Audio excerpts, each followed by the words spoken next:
Good morning, dear students. You are welcome back to CHM 101 class. I'm sure you had a nice weekend and you are preparing well for your your test. So we are continuing our lecture on thermochemistry. I want to believe you can all hear me over there.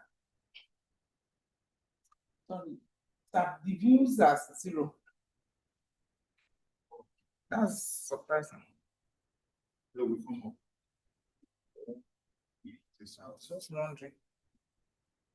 Yeah, okay. It's just yeah, come. Good morning, everyone. I want to believe you are online and you can hear me.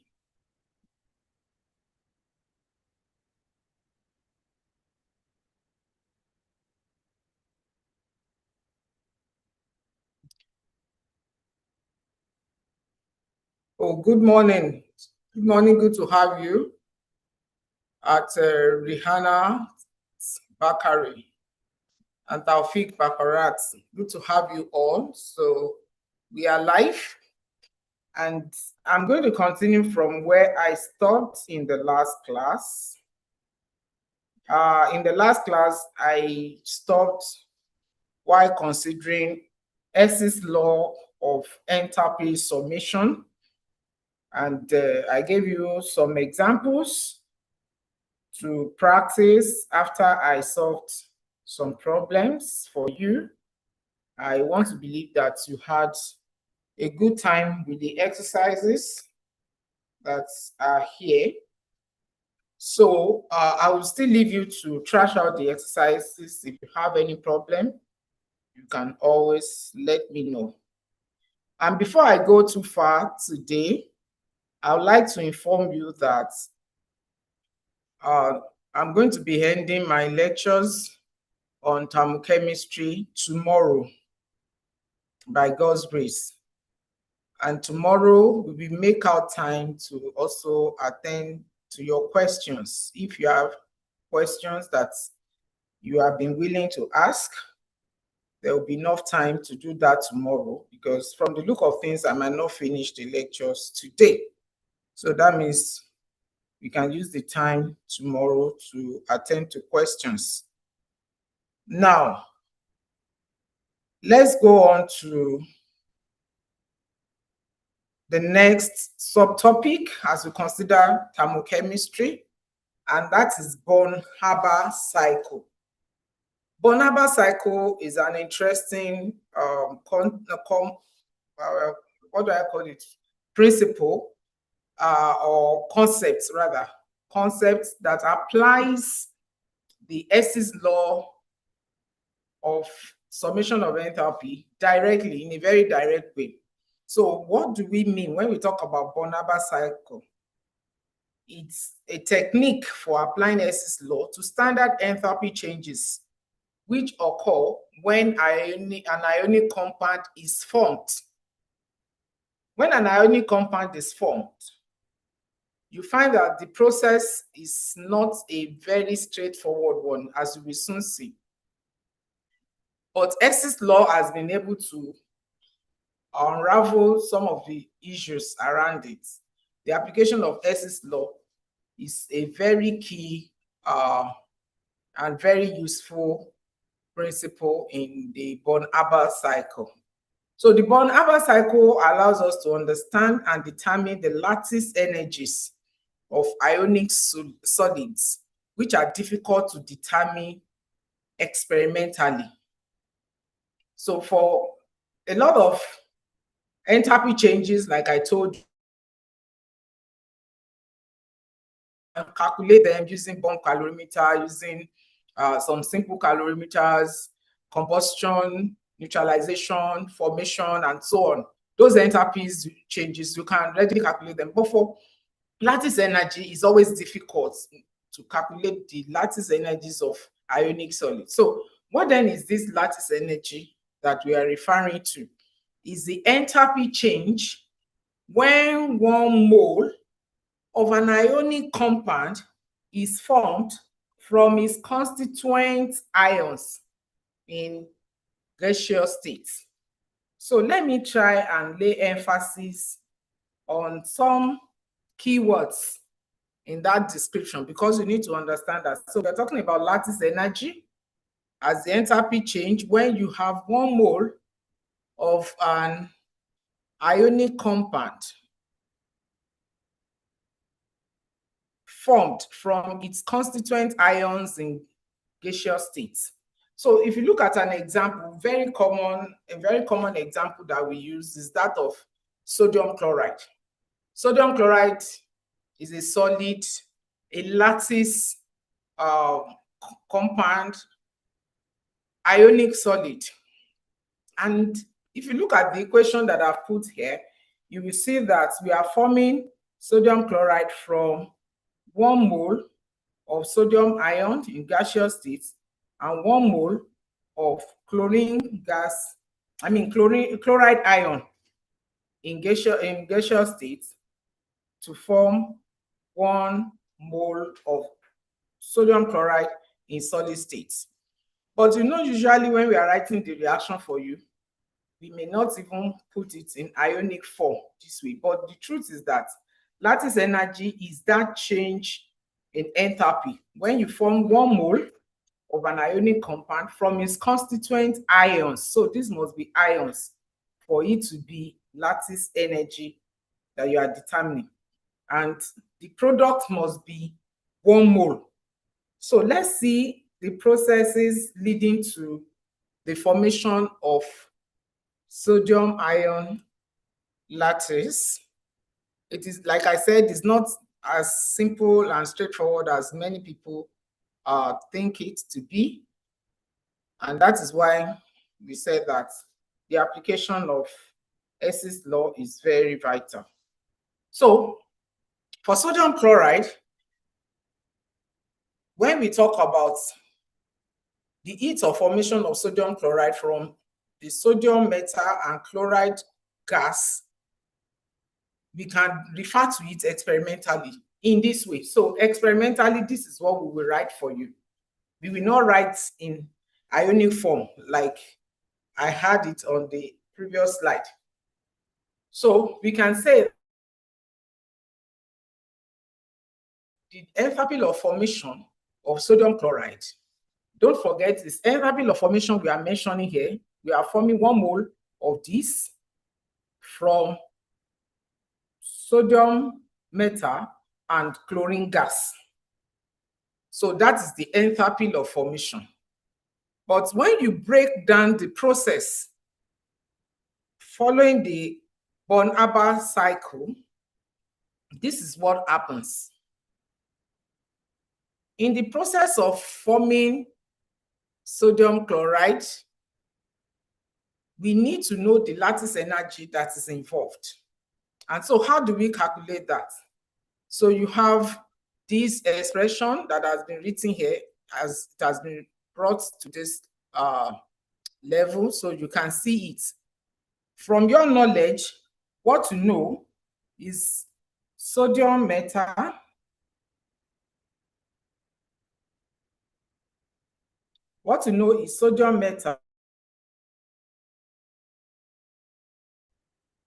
Sorry for that. Experimentally, that is what we explain. So how do we determine the lattice energy?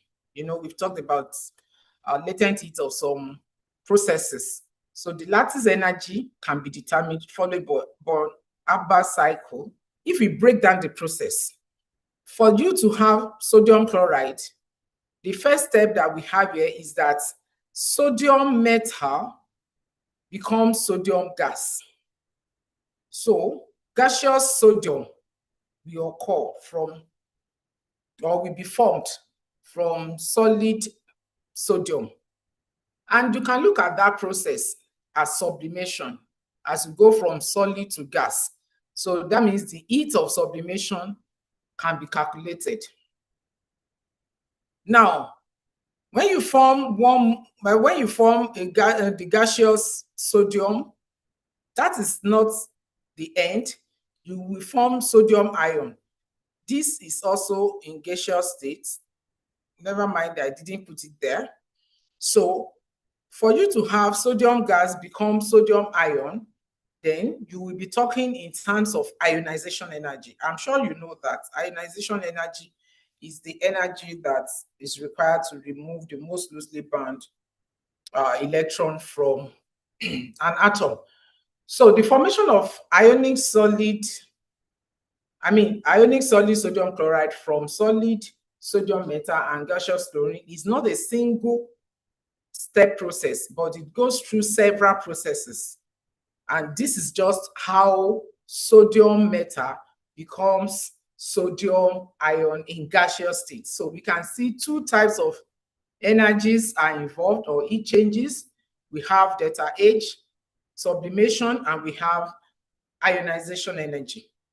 Now, for the chlorine gas, chlorine there, for us to have 1 mole of sodium chloride, we are going to be having a balanced equation that will mean that we are using half mole of chlorine gas.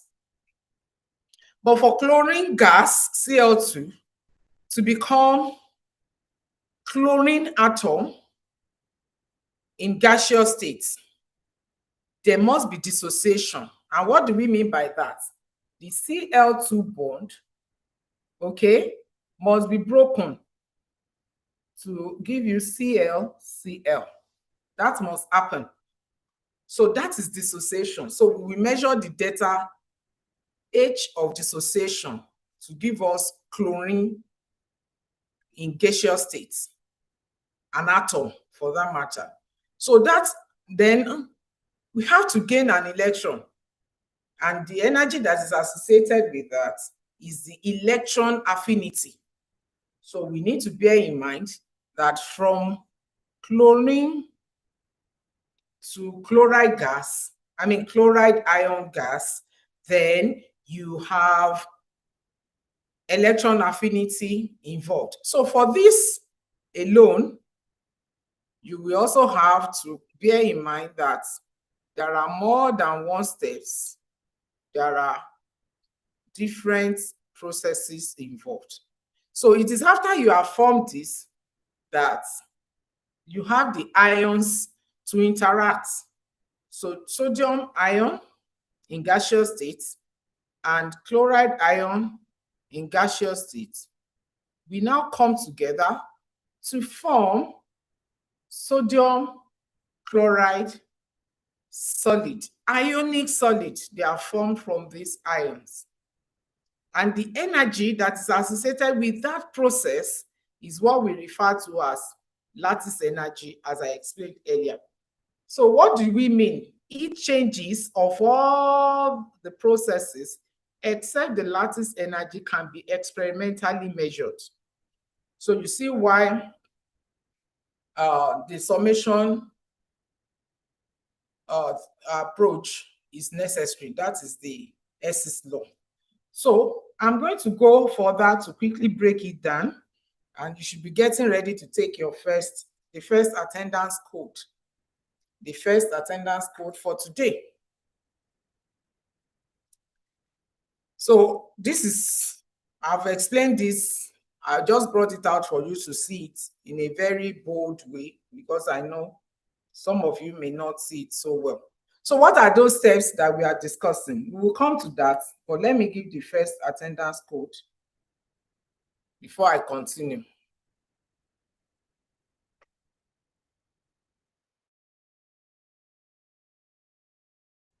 So attendance code, the first attendance code, all in upper cases. All of them are in upper cases.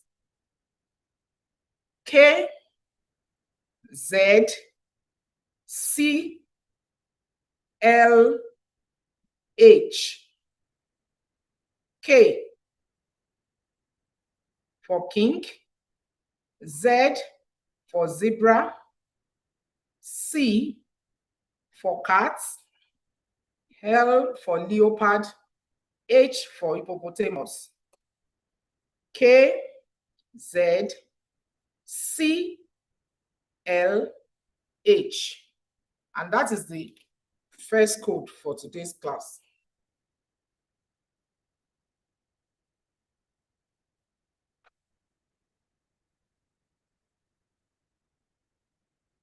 So I want to continue the class, and I believe that is taken. K for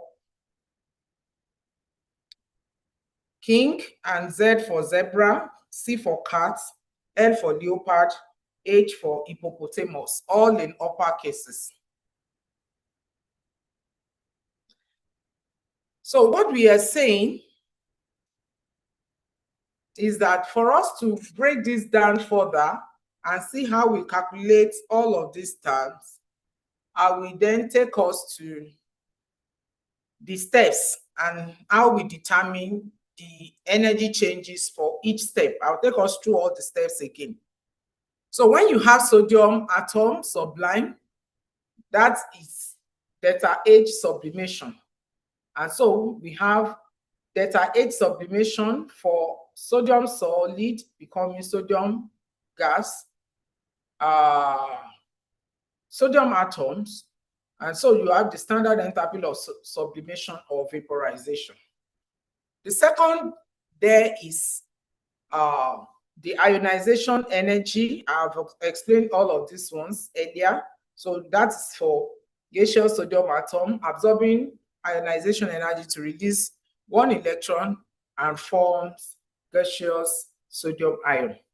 Then the third one is the diatomic gas molecule breaking into two individual atoms by absorbing bond energy such that each chlorine atom absorbs half of the bond energy. This is where I want you to pay attention. So since we are using half mole of chlorine gas to give 1 mole of chlorine atom in gaseous state, then we use half of the dissociation energy based on the principle that I explained to you earlier. Assuming we are using 1 mole of chlorine gas, then we will have delta H of dissociation as 1 with a factor of 1. But since we are divided by half, we divide the enthalpy by half too. And for chlorine absorbing electron to become chloride ion in gaseous state, we will add the electron affinity, and also for the gaseous sodium ion becoming gaseous reacting to give NaCl, we will have the lattice energy. So that is how we go about it. Now, if we apply the principle of Hess's law of summation of enthalpy, this is what we will have. We will have the delta H of formation, which was given earlier on as the delta H of formation for sodium reacting with half of chlorine gas to give NaCl. So that is what you have. I gave that equation earlier on. So if you come back here, delta H of formation, which we already know for this process, can then be considered in how they are formed from the pieces of the different delta H's. So you have sublimation, you have ionization, summation of all of this, and half of the dissociation that I explained earlier on, EA and delta HL. All of that gave value that you have. You know, the value that you were given, okay, that equation is also here. So that is the value you were given. So that is delta H of formation that comprises all of these delta H's or enthalpy changes. So we now put the values for all the processes where you have for the sublimation 109 kilojoule per mole and all the others like that. All we need to do is to look at this equation. If I call this equation 1, then making this the subject of the formula, we call it equation 2. So we apply equation 2 here and we solve the problem. Very simple. So this is one good application of Hess's law of enthalpy in chemical processes, the determination of the lattice change in enthalpy for this process by Born-Haber cycle. You can determine the lattice energy of ionic solids. So the other very important subtopic that we must pay attention to in thermochemistry, very, very important, bond energy and bond dissociation energy. Bond energy and bond dissociation energy. These two are not the same. And I want you to follow me as I discuss the two, but they are usually treated together. So when you have a reaction taking place, definitely you are breaking some bonds to form some new bonds. When bonds are formed, you are going to be releasing energy. We discussed that when we were talking about different types of entropy changes. And I told you about formation, and I told you also about dissociation. I mean, yes, not dissociation per se, but I taught you about formation of compounds or composition and decomposition. So similar theory applies there. So when you are breaking bonds, then you are going to be applying energy to break that bond. You cannot break a bond without applying energy because those bonds are stable. So it then means that when bonds are broken, energy is absorbed, whereas when bonds are formed, energy is released. The bond dissociation energy, BDE for short, for a given bond in a molecule is the delta H for the process in which that bond is broken in the molecule in the gas phase. So also bear that in mind. And the resulting fragments are separated by an infinite distance. So which means that the bond dissociation energy is particular for some bonds. So for a given bond, you can consider bond dissociation energy of that molecule. And that is the delta H, the change in enthalpy, when you break that bond in the molecule in the gas phase. And then you separate the fragments, whatever fragments you formed, maybe atoms, maybe ions, you separate them so far apart that they cannot come back together to form the chemical bond. And so, if you look at the example of hydrogen gas, forming two atoms of hydrogen, in this case, you are forming atoms. We refer to the delta H for the process, okay, delta H for the process or the bond dissociation energy as delta H of atomization, because you will have H2 in this way, H and H. There is a bond between them. And so when you break this bond, you form H atom and then another H atom that are far apart and they are in gaseous state. So that is the 2H that is put here. And the delta H for that process is plus 422 kilojoule per mole. For dissociation of dinitrogen tetraoxide, if you look at N2O4, you can draw the structure the way I've drawn it here. You have double bond. I just wanted to see that very clearly. That's why I'm writing. And then you have a single bond. You have a single bond. There are electrons around this oxygen atom. So for you to break the bond between nitrogen and nitrogen in this way, I think you should begin to ask yourself, breaking that bond, are you going to absorb, or will there be absorption of heat, or there will be loss of heat? Definitely, you have to supply energy. So the delta H is positive. That means it's absorbing energy.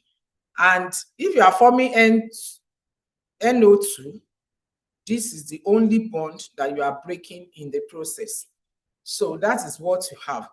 So we can also define bond energy after explaining what BDE is. Bond energy is the average value of gas phase bond dissociation energy existing between the same type of bond. The same type of bond. But you must note that bond energy is not the negative of delta H of formation, because you are used to, okay, we reverse some processes. This is not a reversible process. So you are not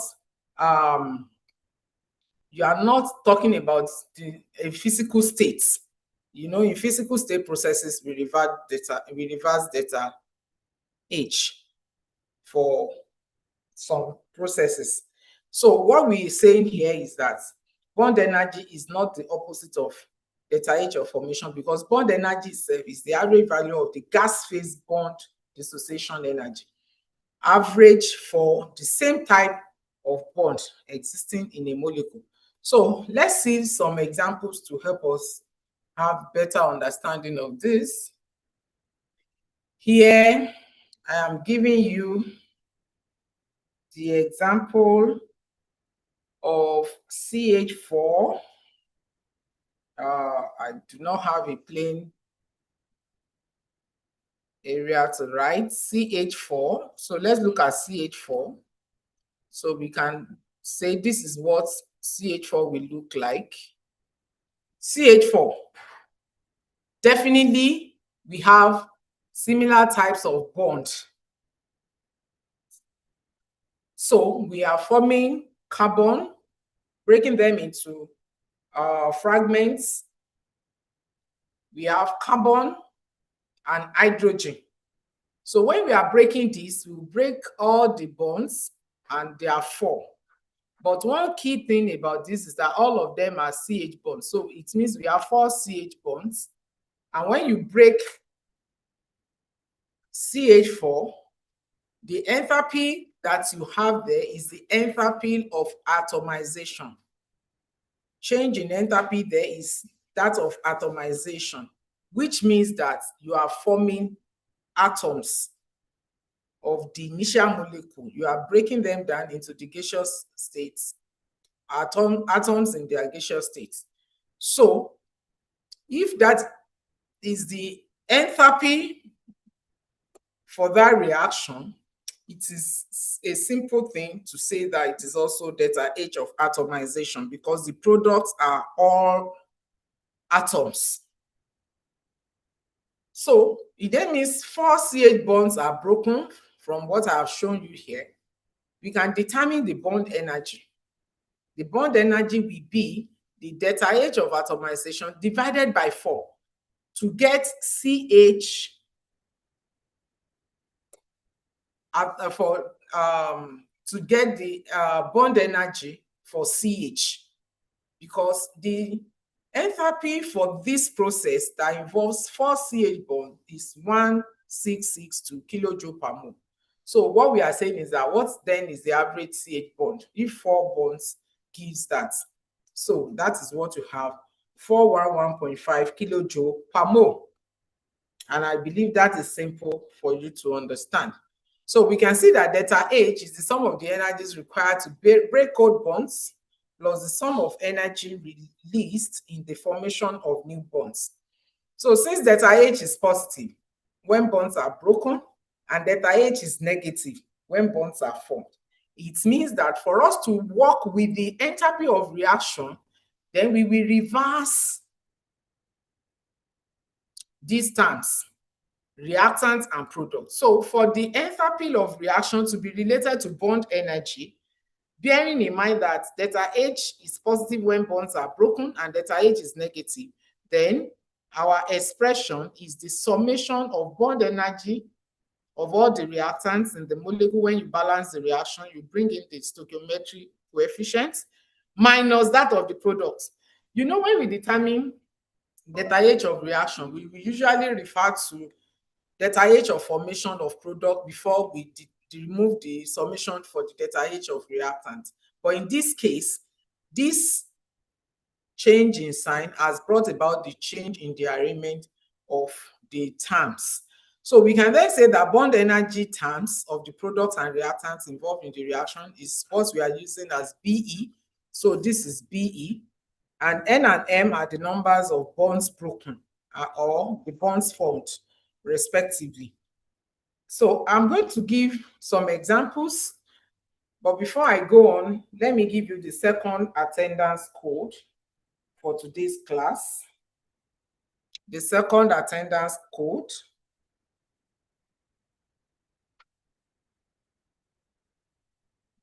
Second attendance code is figure 3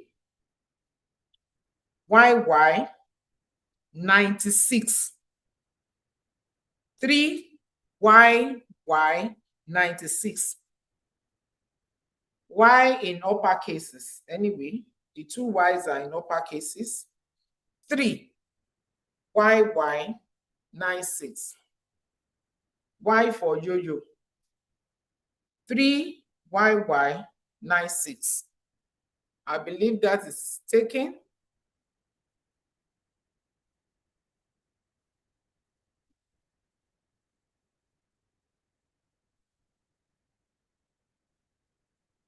I want you to take time to submit your attendance.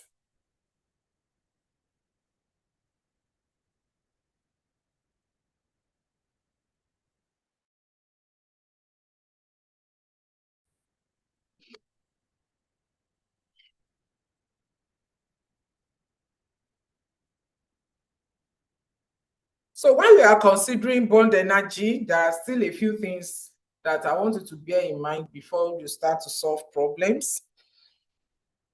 You should bear in mind that the sum of the enthalpy, the sum of the energy change terms in a particular compound approximately equals the enthalpy of atomization of that compound.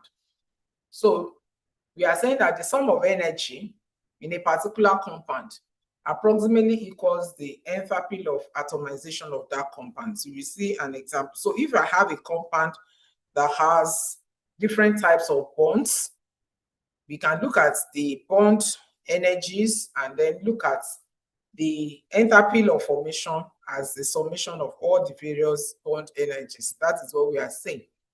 So if you have a CH bond, these are standard values. The delta H in kilojoule per mole is 412, and the rest like that. For hydrogen bond, for CC bond, for CCl, for CR, most times when you come across questions in any exam, you will find this given as constants or values, because we don't expect you to know them by heart. Then bond energies represent difference in enthalpy between the molecule and the atom. So that's what bond energies mean. That, okay, if you have it as molecule and you are breaking it down to atoms, the difference is going to be bond energy, because the atoms you are forming, they will be on the product side, and the molecule that existed before them will be on the reactant side. So you can use bond energies to determine the difference between the enthalpy of a molecule and the atoms. Then lastly, heat of formation, on the other hand, refers to the enthalpy difference between the compound and the elements in their standard states. So don't forget, for heat of formation, that is what you have. Is the enthalpy difference between the compound and the elements in their standard state. Hence, bond energy is not the negative of delta H of formation. I said it earlier on, but you just need to grab it. So that's this example. In HCl, for instance, there are two processes that are involved. Hydrogen chloride in gaseous states, we break down to give you hydrogen gas and chlorine gas atoms. And for the formation, you are going to have delta H of formation which will be from diatomic molecule of hydrogen and diatomic molecule of chlorine gases. But these ones, don't forget, they are molecules. They are diatomic molecules, they are in gaseous states, and they form delta H of chlorine. Now, we have tried to put this in enthalpy of formation, you should bear in mind that this is 1 mole that is formed, and that is why we have put half in the stoichiometry to balance the equation, to ensure that we are actually working with delta H of formation. So when you are working with delta H of formation, your product must always be 1 mole of that substance that is formed. So the question here says calculate the bond energy in the HCl molecule from the following information.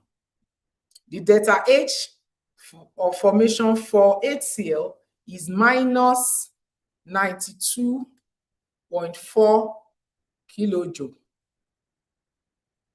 per mole. And then you have bond energies for H, that means H bond energy is 432 kilojoule per mole. And then for Cl2, we have this and this. So that is the bond energy for ClCl is 238 kilojoule per mole. How do we approach this? You must appreciate the fact that bond energy can help you to work out delta H of formation in standard state for hydrogen atoms and chlorine atoms. So if you go back to what we have explained earlier on, the delta H of formation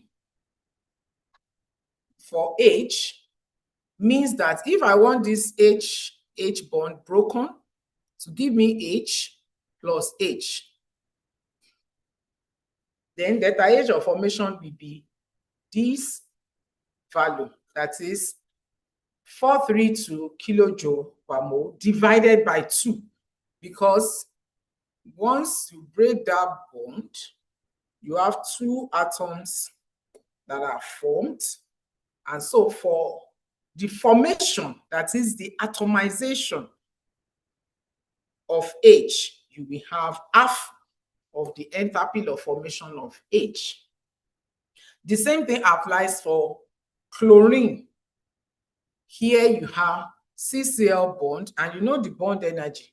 So for the atomization, you will have the energy divided by 2, because you have 2 chlorine atoms that will be formed. So the bond energy of HCl can then be calculated. How do we do this? This is the equation that we gave earlier on, so I've rewritten it here. And the delta H for that reaction is also delta H atomization, even though we put it as bond energy of HCl. Delta H of atomization is the same as the delta H bond energy we are referring to here. So it then means that if we know the bond energy of hydrogen and we know the bond energy of chlorine, then we will be able to sum them and obtain the delta H, that is the bond energy, we'll be able to obtain the bond energy of HCl. So we can do that since we already know the expressions here. This is delta H for one of the products, and then this is delta H for the other products. Then we come to put all of this together to subtract it from, the bond energy, the delta H of for this reaction is going to be that of product minus reactant. So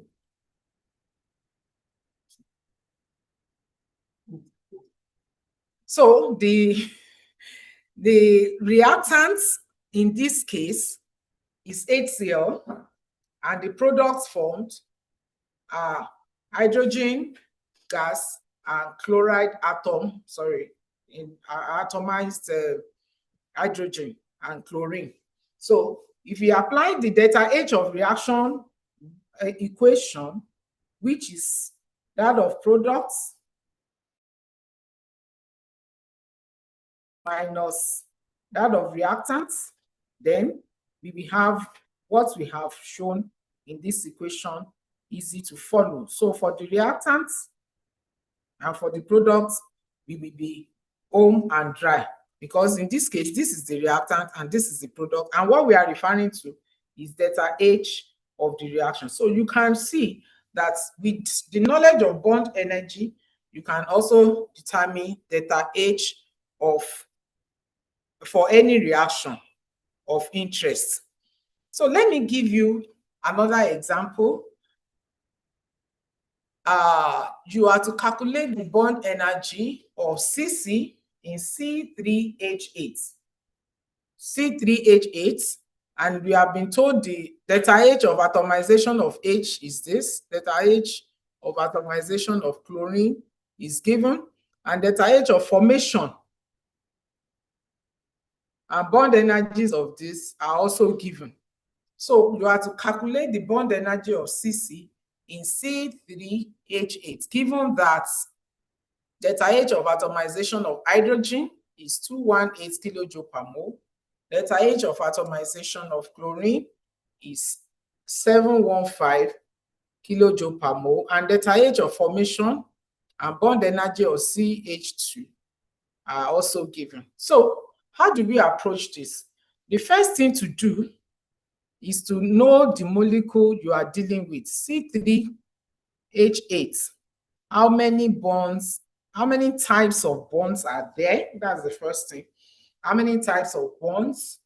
Then how many of each type do you have there?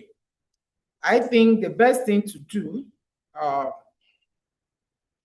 for me, I will write or draw the structure of C3H8 to make sure that I do not make an assumption and become wrong.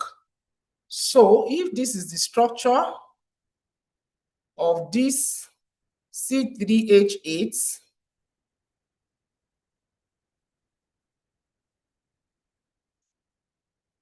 then I can look at it carefully and say, oh, how do I solve this problem? So if I'm calculating the CC bond in C3H8, I can go and use the expression for the atomization. And if it is atomization, then it means I'm breaking C3H8 down into its atoms. That means I want to have C3H8 give me carbon plus hydrogen only. So if I have to balance that, then I will have 3 of this, then I will have 8 of this. I hope that is taken. So I can then calculate the delta H of atomization of C3H8. Delta H of atomization in this case is the same thing as delta H of any reaction. So the products on this side, they are this. So substitute all the terms, then I'll be left with delta H of formation in this case. You may say, oh, but they're asking us to calculate the bond energy of CC in CH3. Just wait a little. You will get there. So if I apply that equation and I substitute all the values, then the delta H of atomization will be staring at us as 3987.7 kilojoule per mole. That's easy to deal with.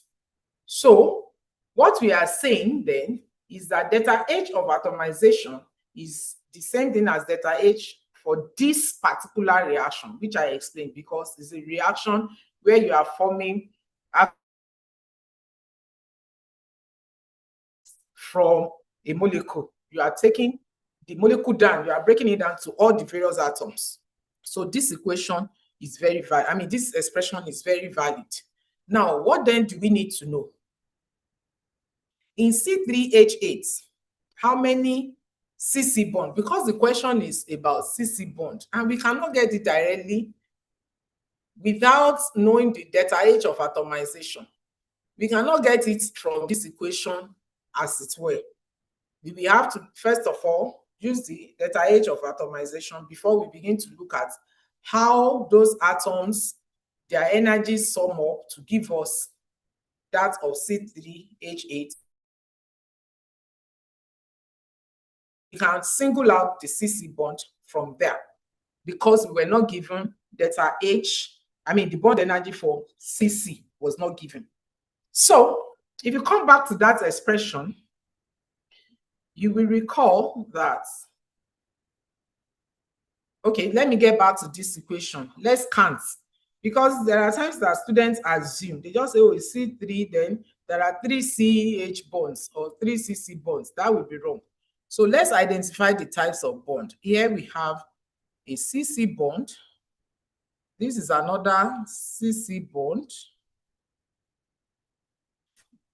So we have 2 CC bonds between the 3 carbon atoms.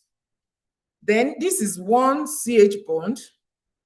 This is another CH bond. This is another CH bond. That is 4, 5, 6, 7, 8. Good. So it then means that we have 8 CH bonds and we have 2 CC bonds. These are the only 2 CC bonds that exist in this molecule. So the summation of these bonds is what we account for the bond dissociation energy of C3H8. So then all we need to do is to just sum up the bond energies of all the bonds in this molecule. You see, one thing we don't always bear in mind is that within the bonds lies the energy of any system. So if you know the amount of energy that is between C and H bond, you just sum all of them together to mean the total energy contributed by CH bond. And then you know all the energies supplied by the CC bond, then you sum all of that, and the summation of all the various types of bonds we give you, I mean the bond energy of all the various types of bond, we give you the bond dissociation energy for the molecule you are considering. So we then have 2 of CC, we have their bond energies given. No, we are not given. That's the one we are looking for. You have to calculate BE or CC. But we have that of CH given. Let's see. That of CH was given as 412. So we need to come back here and see how we solve this problem. So for this atomization or reaction, we have this value. That is the summation of all the energies in all the bonds. And that is what you need to determine the bond dissociation energy. But in doing that, we know that we don't know the bond energy of CC. So we make the bond energy of CC the subject of the formula. But don't forget there are 2. So these 2 must always feature, because you have to bear the stoichiometry in mind. You also have to bear the number of bonds that you form after balancing the stoichiometry in mind. So doing that, we will obtain 2 CC bond energy as 461.7. And so the bond energy of carbon-carbon is going to be half of that total. And that is the value here, 345.8 kilojoule per mole.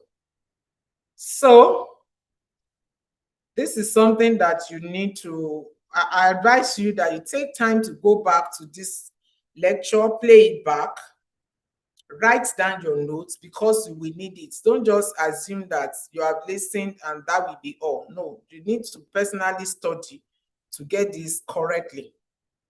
And another example that we can consider is the delta H for the reaction given below, which is the reaction involving CH4, Cl2, to give you CH3Cl and HCl. And you have been supplied with the bond energies of different bonds in that table. So you bear in mind that this is a chemical reaction, and since all you have is the bond energy, you don't have enthalpy of formation, then you have to consider bond energy of reactants, like I explained earlier on, minus that of products, because you are working directly using the bond energy. Don't forget that we said that when you are breaking bonds, energy is absorbed, and that is the reason this is reversed from what we generally knew. I mean, what we knew before now for the enthalpy of reaction. If you are dealing with delta H values, then you will bring products before reactants. So that is it. But in this case, you are using bond energy, and the sign on one of the processes has been, on both processes have been reversed, because for you to form a molecule, then it means that energy is lost. So if you use this expression which I gave earlier on, all the parameters we need are in the table. The question is that you should calculate delta H for the reaction. So delta H for the reaction, determining it directly from the bond energy, all you need to do is to substitute, and bearing in mind that maybe before you substitute, let me quickly explain this before my time runs out. For CH4, you must determine how many bonds are there. You have C, H, H. So you have 4 bonds without wasting time. And then for chlorine, this is straightforward. It's just 1 bond.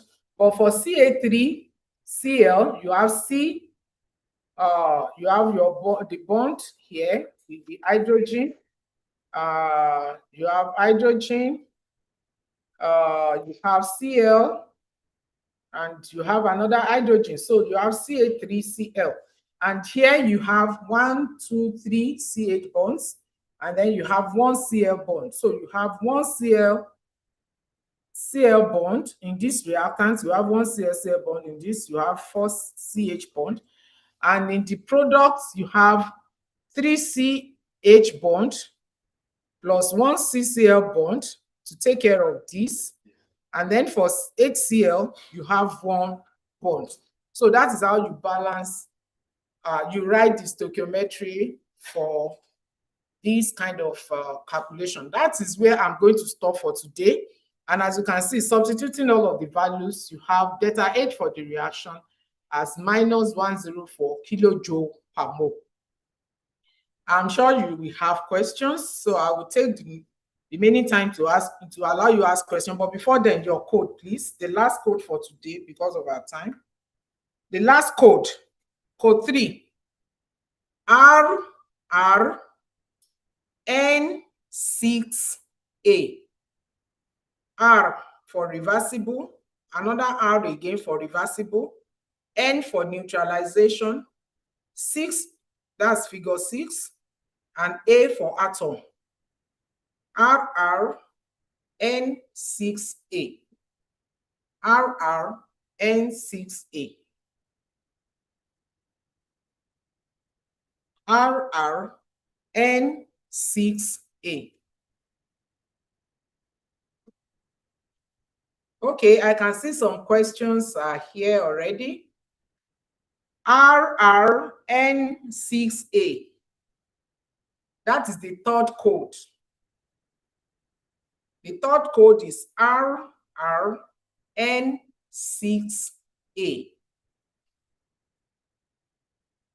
I don't know if the person who is writing 3 RRN who wants to mislead others, I don't know.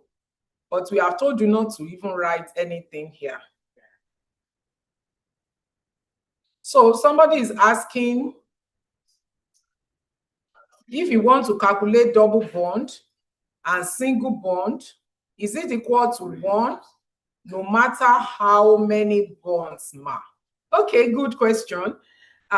When you have double bond, you'll be given the bond energy values. You are not the one determining this experimentally. These are known values. So it depends on how many of such double bonds you have, or how many, in fact, for triple bonds like NN triple bond, you will see the values. For double bond where you have CC double bond, the values are there. Now, the question of how many is a function of what your equation of reaction looks like. So you cannot assume everything will be one. So for single bond and double bond, the values are not the same. The values will be given. So another person says, Ma, will the value for the bonds be given or do we memorize it? I said it earlier on, you'll be given the values. And you can see from the questions that we solved that we gave you the values.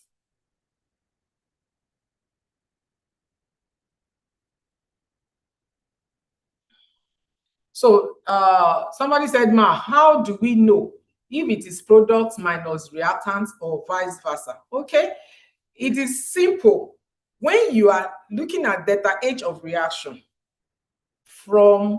directly from bond energies,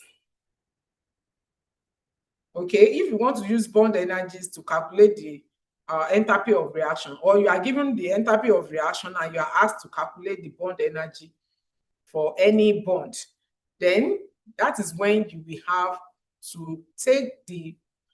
have to take the approach of summation of the bond energy of all the reactants minus that of products.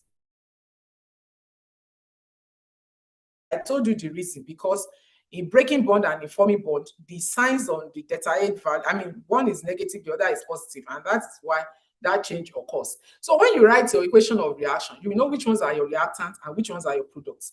Then when you examine the question, you will know if you are given delta H of formation or you are given bond energy. If you are given bond energy to determine the delta H of reaction, that means you will first of all take the summation of the reactants, take the summation of the products, bond energies, and you will now subtract that of products from reactants. But if you are given delta H of formation of all the molecules, then it is going to be the same approach we have been using all along, where you have to do the summation of the products involved, the formation of the products involved, and the formation of the reactant, but you will have to reverse it from what you have for bond energy. It's very simple. It's only when you are using bond energy to determine delta H of reaction that we have to put the reactant first. Okay, somebody said if we have a triple bond in ethylene, for instance, will it be the same approach? I said you have, maybe because most of the examples I gave, they involve single bonds, but I think maybe I can take you to the lecture notes just for you to peep and some of the questions that I've put there. So you can see on this slide that we have oxygen double bond carbon oxygen in CO2. So the value will be given, and it's not going to be the same value as what you have for. They are not the same. They are not the same. So the values are standard values, and you don't need to worry about that. Okay, so let me know if you have any other question. Attendance is not loading. Please check your network. Thank you, Adenax Hope, for saying that you have submitted yours. If the attendance is not loading, then the network is from your end is responsible. If it were double bond, are we going to multiply by 2? No. Because the bond energy is the energy that is embedded in that bond, whether it's single or double or triple. That is the value you'll be given. You don't divide. Thank you very much. I'll see you tomorrow to complete the lecture. Have a nice day.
Good question. Next. Yes.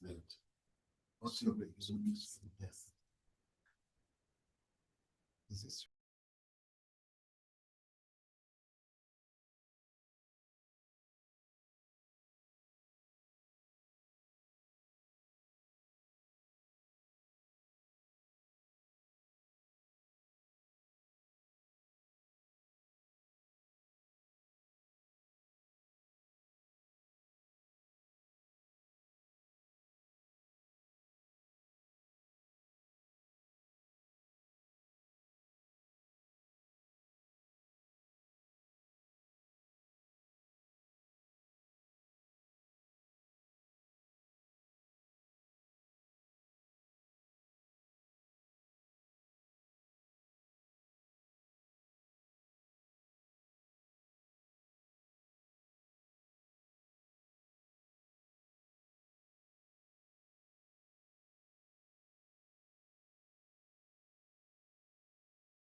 Yeah, good morning. Today we are discussing torque and angular momentum. I'm Professor Adegoke. Okay. So as you know, force is responsible for causing or sustaining linear motion. So, but sometimes you have an object that is rotating. So, for in such a situation, you talk about torque. Torque is responsible for sustaining or causing the rotation of an object.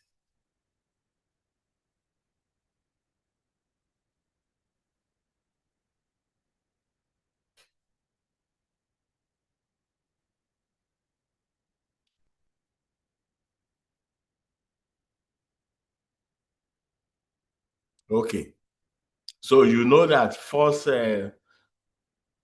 causes acceleration. Now, what causes angular acceleration? That is, when an object is rotated, we have angular acceleration. So torque is responsible for that. But let me refresh your memory. You know that there are three factors that determine the effectiveness of a force when you are talking about force. Okay? You have the magnitude of that force, that is how big the force is. Then you have the position of application of the force, okay, and the angle at which the force is applied. So these three also characterize torque, as you will know shortly. Okay, so torque, which we usually denote by the Greek letter tau, is the tendency of a force to rotate an object about some axis. Okay. Now you have learned circular motion. So I hope, let's make a quick, should I say, distinction now between circular motion and rotation. Okay. When you have circular motion, the axis of the rotation is external. Okay. For example, you have a car moving around a roundabout. So that car, you will say, is performing circular motion. Okay. But when you have, for example, a wheel that is rotating, you see, about an axis in the middle, then that is rotation. So just like force is responsible for sustaining linear motion, like I said before, torque takes care of rotational motion. And so the definition is the torque is the cross product of the position vector r and the force. Okay. So because of that, sometimes we also call torque the moment of a force. So you can see there is a direct link between the force and the torque that is sustaining the motion. All right. Now, in your elementary maths 3, I don't know what the code will be now. You will discuss more about cross products, but for our purpose here, just know that the cross product of two vectors is evaluated by taking the product of that position, the magnitude of the position vector, the magnitude of the force, and then multiplying by the sine of the angle between the position vector and the force. That is, torque is R cross F, is R cross F, which is magnitude of R times magnitude of F times the cosine of the angle between R and F. Okay. So this is, so put the correct marks. So this is C. If you have any two vectors, A and B, the cross product is defined as C. If the two vectors are A and B, then the cross product is defined as A cross B. And as you see, the magnitude of that cross product is the magnitude of the two vectors times the sine of the angle between them. And because it is a vector, so it also has a direction. So the direction is always perpendicular, always normal to the plane containing the two vectors. All right. That is, if you have two vectors, say vector A and vector B, then their cross product is a new vector whose magnitude is given by the product of the magnitude of the first vector, the magnitude of the second vector, and the sine of the angle between them. And the direction is always perpendicular to the plane containing the two vectors. By way of a very simple example, if vector A is pointed in the x direction, the positive x direction, vector B is pointed in the positive y direction, then their cross product will be a new vector perpendicular to that, i.e. pointing in the, well, positive z direction. So magnitude of C is magnitude of A times magnitude of B times the sine of the angle between them. And you know these relations below. I cross J is K, I cross K is minus J, and so on. Actually, to be more precise, the vector product of two vectors is a pseudo vector, all right? Something like a fake vector, if you like. The reason is because A cross B is, if A and B are non-zero vectors, A cross B is the same thing as minus B cross A. So that when you interchange two vectors in a cross product, it costs a sign. So because A cross B is not the same thing as B cross A, but rather with a minus.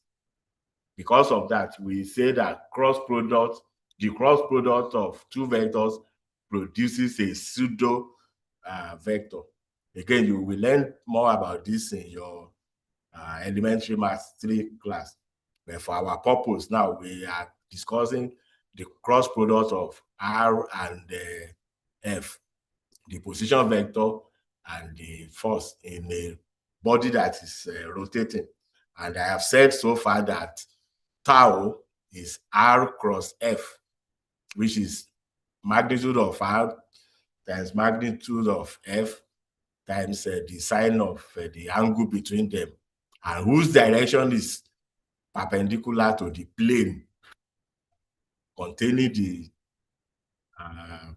the two vectors, that is containing R and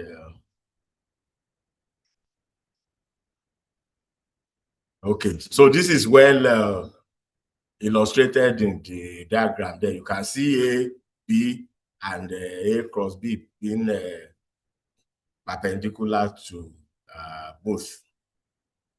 Okay.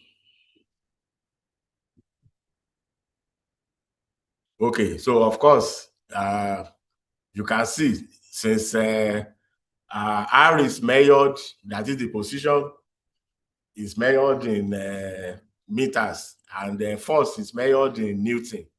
So obviously, the SI unit of torque is Newton meter. Okay. So, okay, I think I've said all this before. The magnitude of the torque is RF sine phi, which is the product, and which we can also write as FL, where L is that R sine phi. That is the projection of that position vector along the position vector, R sine phi. That's what L denotes in that place. So if the tendency of the force to cause that turning is counterclockwise, that is the opposite to the usual movement of a clock, okay, then the torque will be positive, okay, so that because in that case sin theta will be positive in the first quadrant, for example. And if the turning tendency, if the tendency is to turn the same way as a clock works, then the torque will be negative. Okay. Now, whether there will actually be rotation or not, or whether the rotation will be sustained, depends on the total torque. Okay, that is the net torque acting on the system. You know, it is so when the net torque acting on the system is 0, that is when there is no net torque acting on the system, then you will not have rotation. But as long as the net torque has a finite value, then there will be some rotation. Okay, this is illustrated in the sketch on the right side. Okay. Notice that in this case we are talking about the net torque. So although there may be individual torque, individual moments of force, okay, but what is important is the total. If the total moment is 0, then you will not have rotation, okay? So it is not sufficient that the individual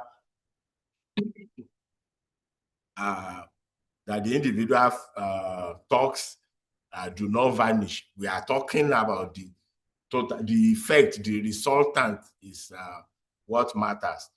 You notice, of course, that this is similar to the situation with linear motion too, okay? If there is no net force acting on your system, then the motion will remain uniform, or there will be no motion at all, okay?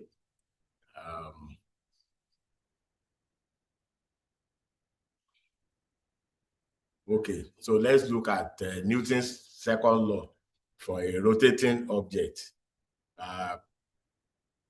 You remember that for linear motion, the total force, that's Newton's second law now, is the rate of change of the momentum of the body, okay? And if the body has constant mass, remember momentum is mass times the velocity of a body. So if the mass is constant, then you can also write this as the total force of the body is the mass times acceleration. So there is a similar relationship too when you are discussing rotation, okay? So the total torque on a body that is rotating is the product of that body's inertia, moment of inertia, which we designate by capital I, and the angular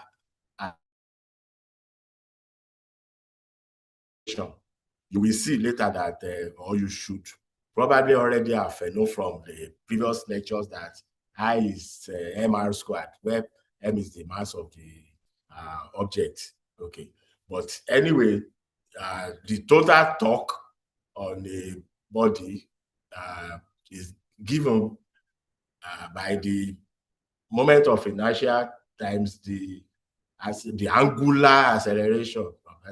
Okay, that is, compare this with the linear motion case, where the total force acting on the body is the product of the mass and the linear acceleration. But for torque, this is the product of the So the moment of inertia in torque, the moment of inertia is playing the role of mass, if you like,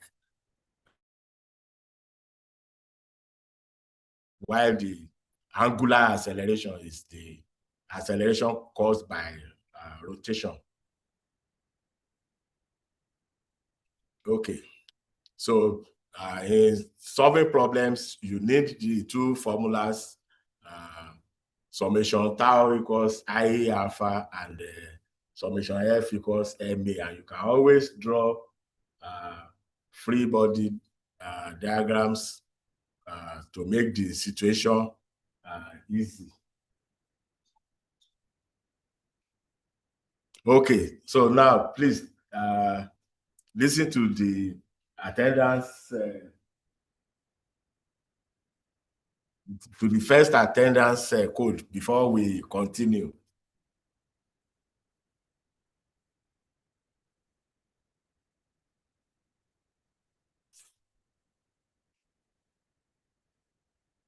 So the first attendance code is X8K4T. X8K4T. That is capital X, 8, capital K, 4, capital T. So that is the first code. I hope you get that.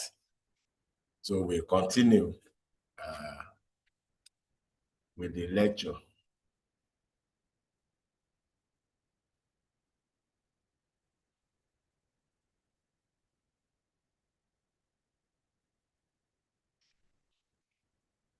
Okay, now let's narrow down specifically to the angular momentum of a particle. That is, so far we have been discussing a body that is rotating, but specifically now, suppose we have a particle, okay, of mass m at a position vector r, and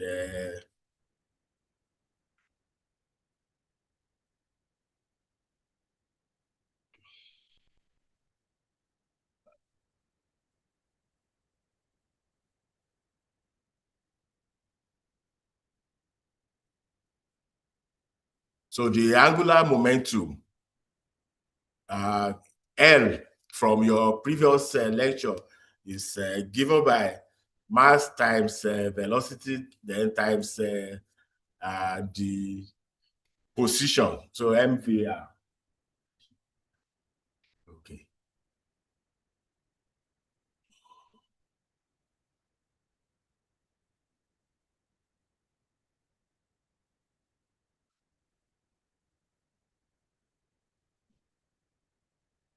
Okay. So L is mr squared omega, okay, which is rp sine phi, okay, where r is the position, p is the momentum, and phi is the angle between r and p, okay.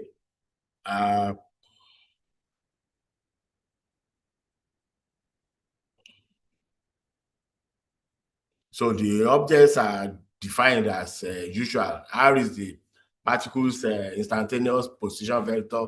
That is the position vector at any time. P is the instantaneous linear momentum. That is the linear momentum at any time. Okay.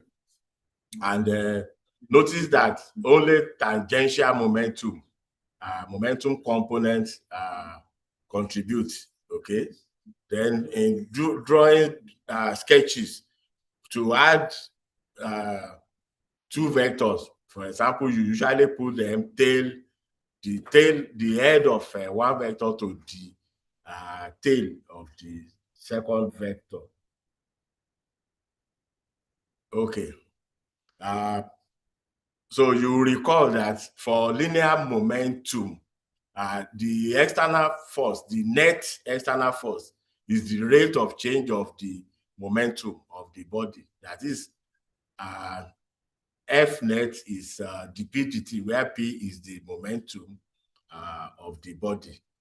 And of course, you have the impulse also defined by J equals delta P. So let's try and see what this translates to for a body that is undergoing rotation.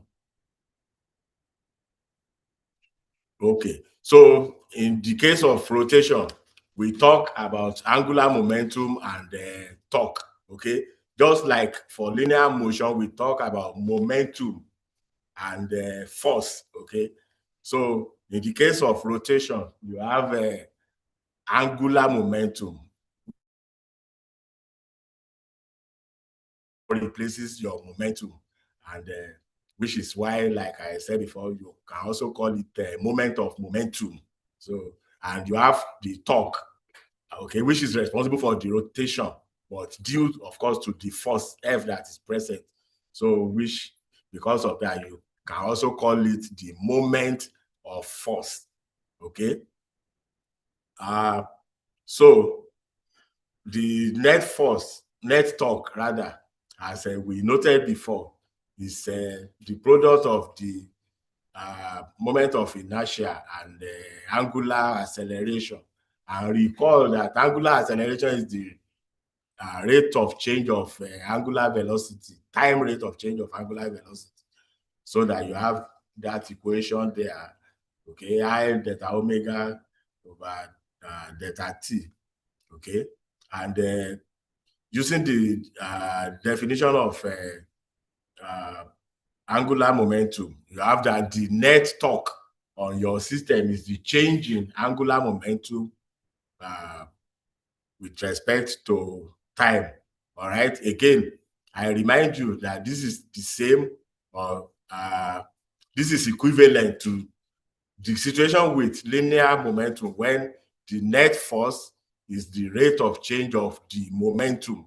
Okay. But in this case, the net torque is the rate of change of the angular momentum, delta L, delta T. Okay. I want to call the second code now. Okay, because we will soon end this lecture. The second code now.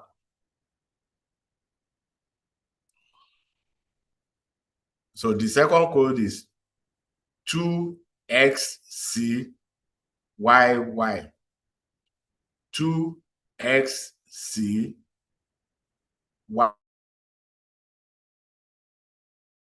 y.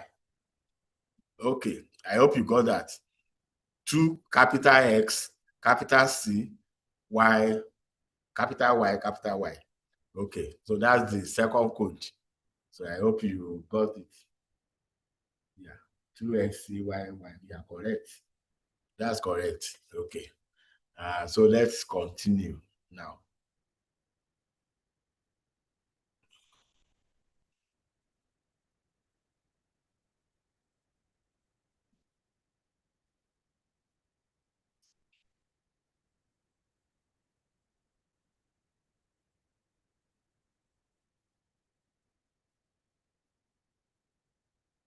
Okay, so like we said, to do rotation motion, to cause a rotation, you apply torque to a rigid body, and if the net torque is different from 0, then you will have rotation.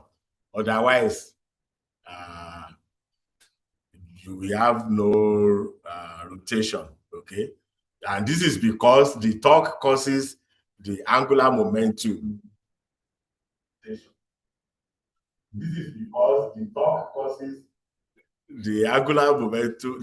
The torque causes the angular momentum to change. Okay, so again, we can draw a parallel between this, that is between rotational motion and linear motion. Okay, in linear motion, the net force on the body causes the momentum to change, okay, and hence sustains that linear motion.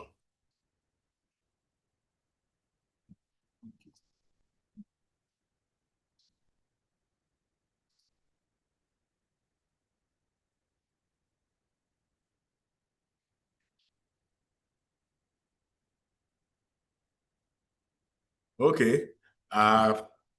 So while for rotational motion, the net torque is responsible, and it is the rate of change of the angular momentum of the body. So you can see the comparison here, okay? The one on the left is for linear motion, while the one on the right is for rotational motion, okay? And of course, you should know that the net torque and the angular momentum must be measured about the same origin, okay? While the origin should not be accelerating, but should be an inertial frame. I hope you remember what an inertial frame is, okay? An inertial frame is one in which Newton's first law holds.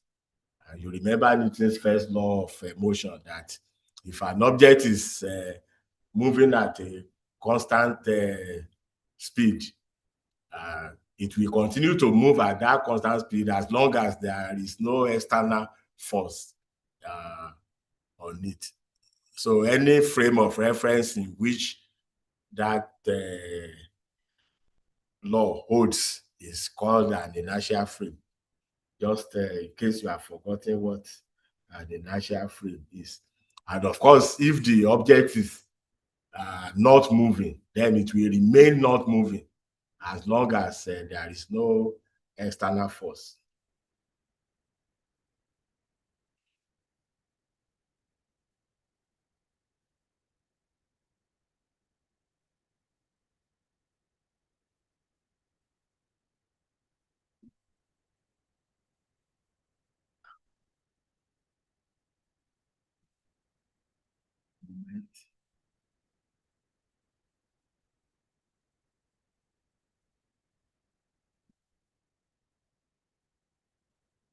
Yes, sir. Oh, okay. I think it's the final slide. Okay. Okay, so please listen to the third code now. The third code. So the third code is PW2FY. PW2FY. That is capital P, capital W, lowercase 2, capital F, capital Y.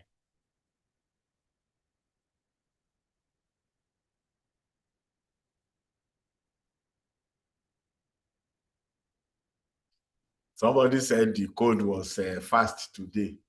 Okay, don't worry, that's all right. That's because today's lecture is short. Okay, so we will continue on. Wednesday at 9 a.m. So on Wednesday we discuss conservation of angular momentum. Okay, so see you then. Have a great day.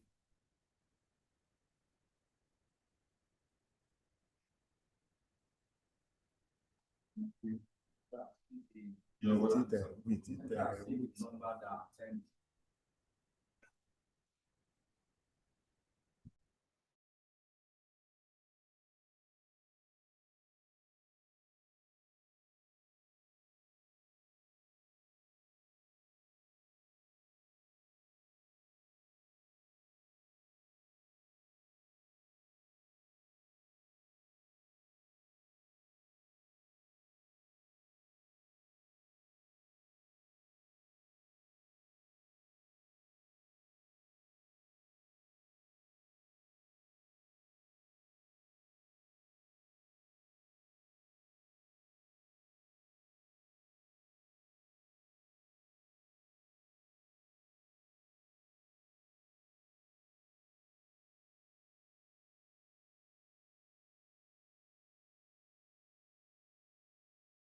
You have to.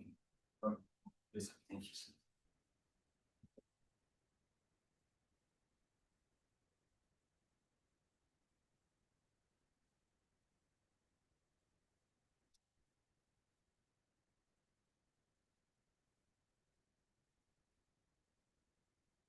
Good morning, everyone.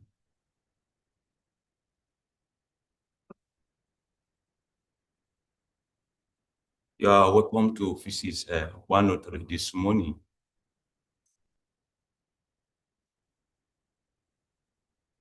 Please, can you chat me? Are you hearing me? 103 student online, can you chat up? Let's see if you're in the house. This is 103.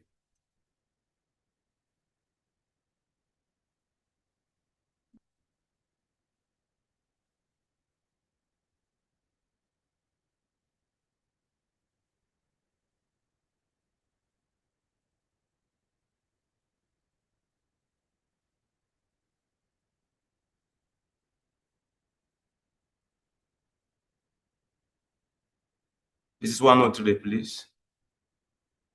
Are you there?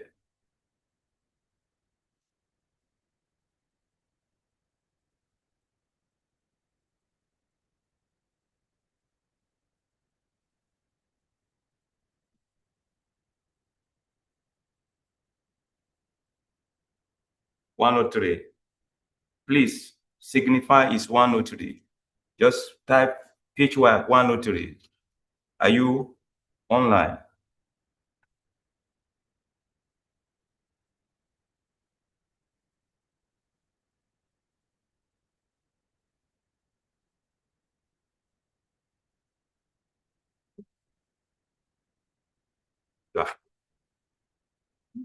Yeah, that's no problem. They are responding.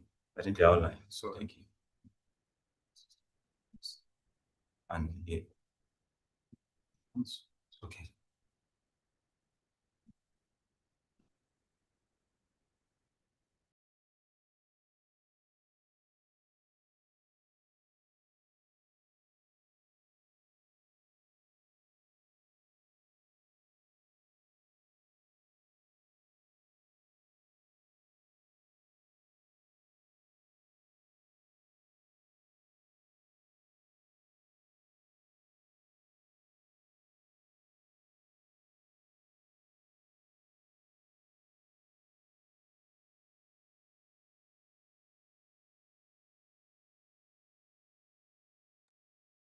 Okay.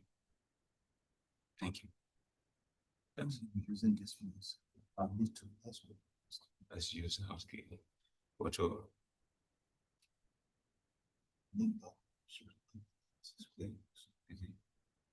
This is where you press to set it. okay. Okay. Yeah. Okay. Okay, good morning, everyone. You are welcome to the class this morning. The last time we talked about types of deformation and their moduli, where we dwell much on different type of moduli that describe different kind of deformation we can have in a material when it is subject to a stress. So we look at the Young moduli and shear modulus and the bulk modulus, sorry, Young modulus, shear modulus, and the bulk modulus. And we now we pick the Young modulus and expatiate much more on them, in which I give us a working example. I believe you tried the example. If you tried the example, can I see your chart? What was your answer to that question? What was your answer to that question? And we look at some key observation. So today we'll be starting with elastic limit and permanent deformation. Elastic limit and permanent deformation. When a material is subject to an increasing force, its response can be understood using the stress strain curve, as you are seeing on the slide. The figure at your right hand side is what we call stress strain curve. This curve shows how a material deforms other stress. So are you hearing me? Hope you are getting me. Can you respond, please? Okay, so when a material is subject to an increasing stress, an increasing force, it responds. The material response can be understood using stress strain curve. When you look at the curve, you see it has about 3 sections. We have the elastic behavior, which happen to be the first part of the curve.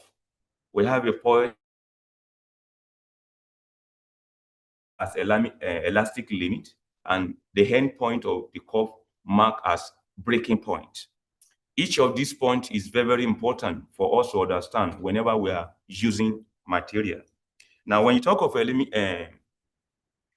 elastic limit, I've told us what elastic limit is. The elastic limit is the maximum stress a material can withstand and still return to its original shape once the stress is removed. So below the elastic limit, the deformation, the kind of deformation the material will undergo is referred to as elastic. That is, when the stress is removed, it has the ability to return back to its original shape or its original volume, original size.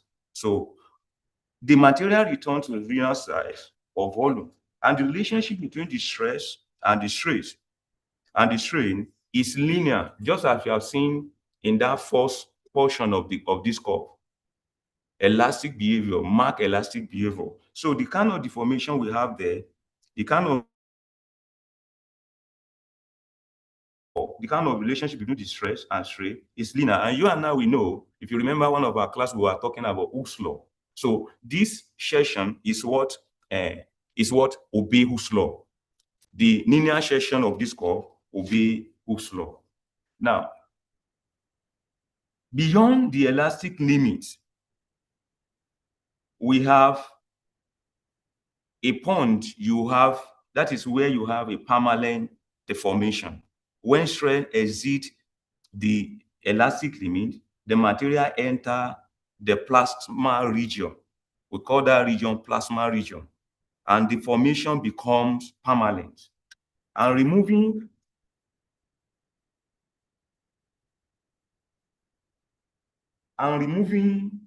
the stress, the force, the material will not be able to return back to its original shape. So at that point, the kind of deformation we have, we refer to it as plasma deformation.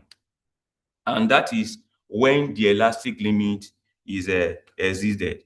So that point, we have what we refer to as permanent deformation. We need to be mindful of all this understanding, all this terminology, because in your question, knowing whether your question is a CBT and is a multiple choice questions, you need to have understanding, because question can be asked on all these kind of points, all this terminology, so that if you didn't understand them now, there's no way you will not pick wrong answer to those whatever option they gives. So beyond elastic limit, we have permanent deformation. We have the permanent deformation.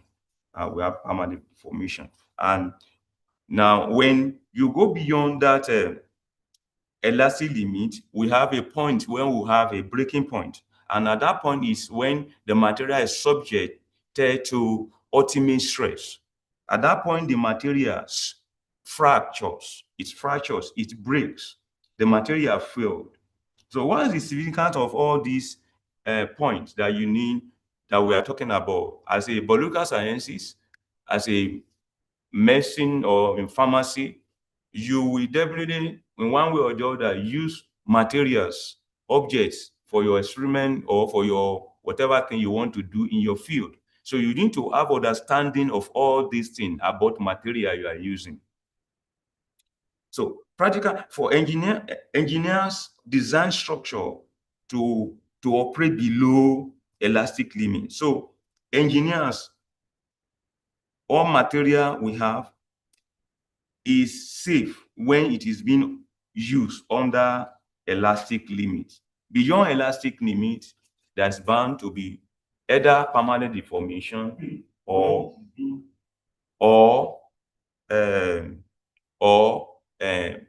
failure or break of failure. So the next thing we want to look at is the shear modulus that is changing shape. The one we look at last week and I will round up with now is the yaw modulus. And yaw modulus have to do with the formation that involve changing in length. But in the shear modulus, it's a deformation that involve changing in shape. This is another form of deformation that occurs when an object is subjected to a force tangential to one of its faces, while the opposite face is held fixed by another force. Look at the figure before us. Look at the figure before us. You see the right-hand side face of the balls is fixed. Then we have a force that is pulling, that is try to twist the balls. So now such a deformation which involve a tangential force acting in a way in opposite face of an object, opposite face of a fixed force, in causing a kind of changing in shape with no or little change in volume. Such deformation is what we refer to as change in shape, and the modulus that described that is the shear modulus. As we can see in this figure, you see that the original shape of the figure happened to be rectangular block, but by the time this force acted on it, it's that deform its shape to parallelogram. So you can see that the Hess change in that deformation marked as dx, delta x. So you see that is a kind of deformation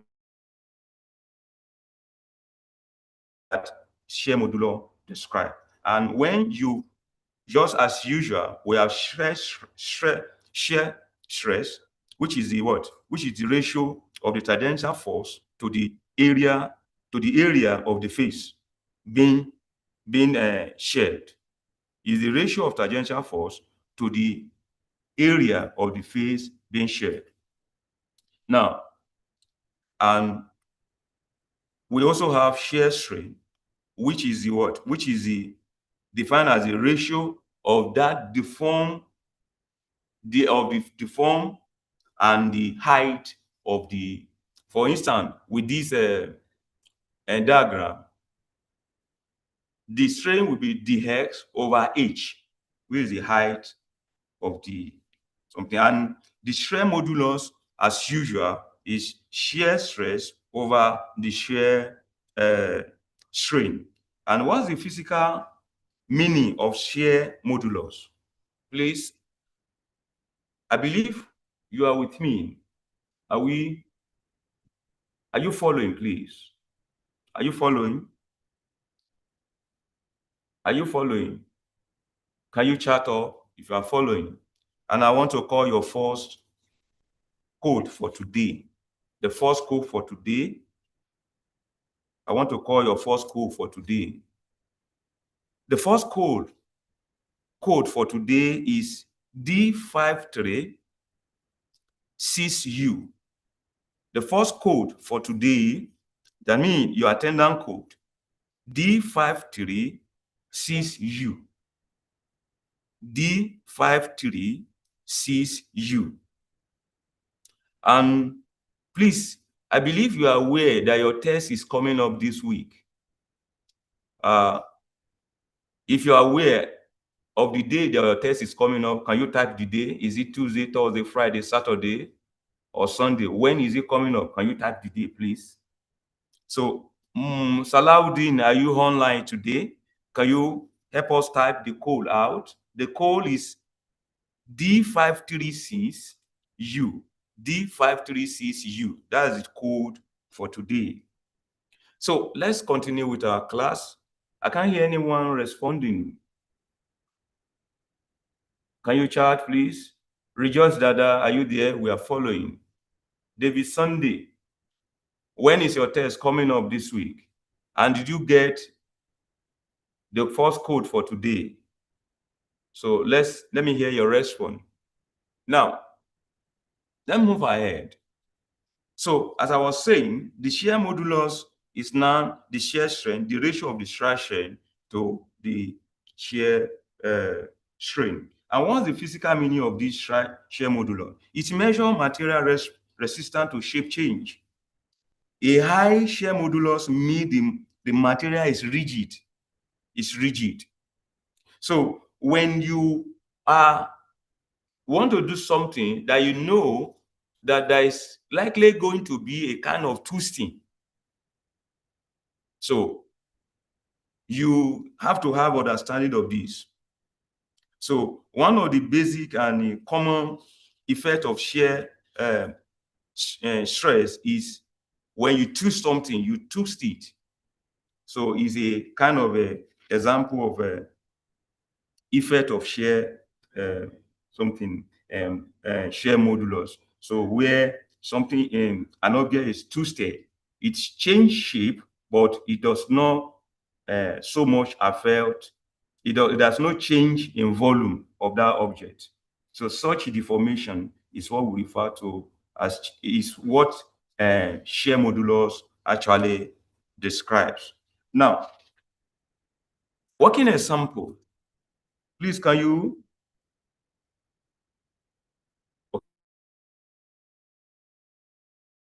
Thank you. Oh, thank you. That's Okweyemi Sanusi, 23rd. Oh, that's nice.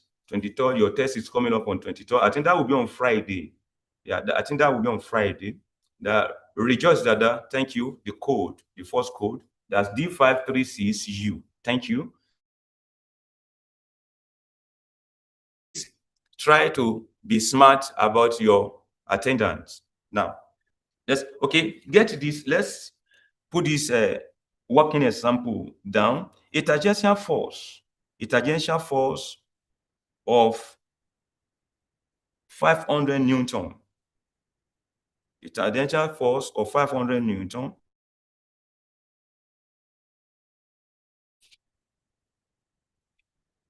is applied to the top of surface of a block. Is applied to the top surface of a block having an area of 0.05 meters squared. I take the question again. A tangential force of 500 Newton is applied to the surface of a block having an area of 0.05 meters squared. Calculate the shear stress. Can you calculate the shear stress and let me see your response? Please kindly calculate to the shear stress. Let me hear your response. Let me see your response.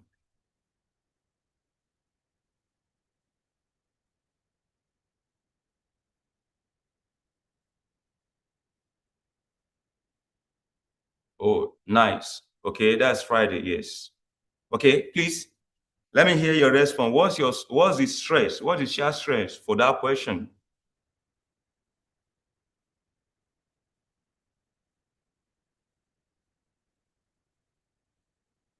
what is shaft stress? You have the tangential force of 500 Newton. We have the area, the surface area of that block to be 0.05 meters squared. So what is the shear strength for that particular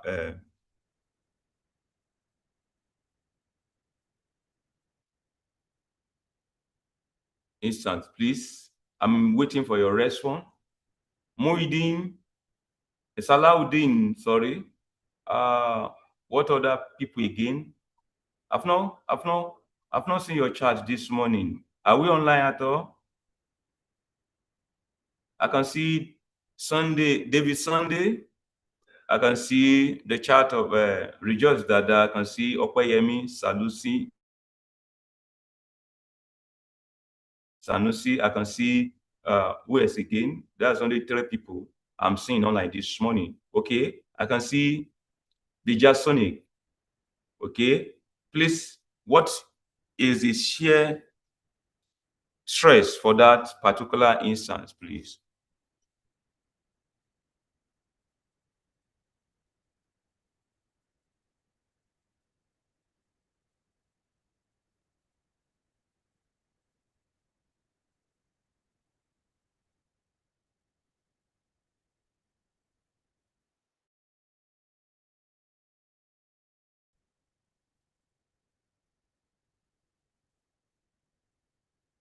Oh, I get the point now.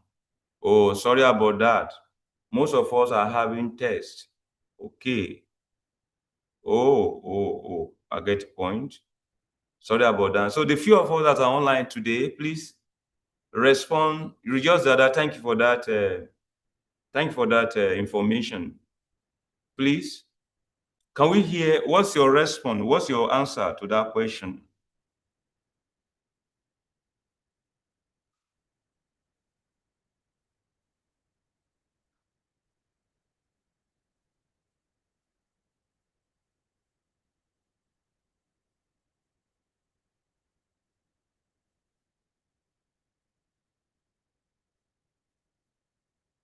Brilliant, brilliant.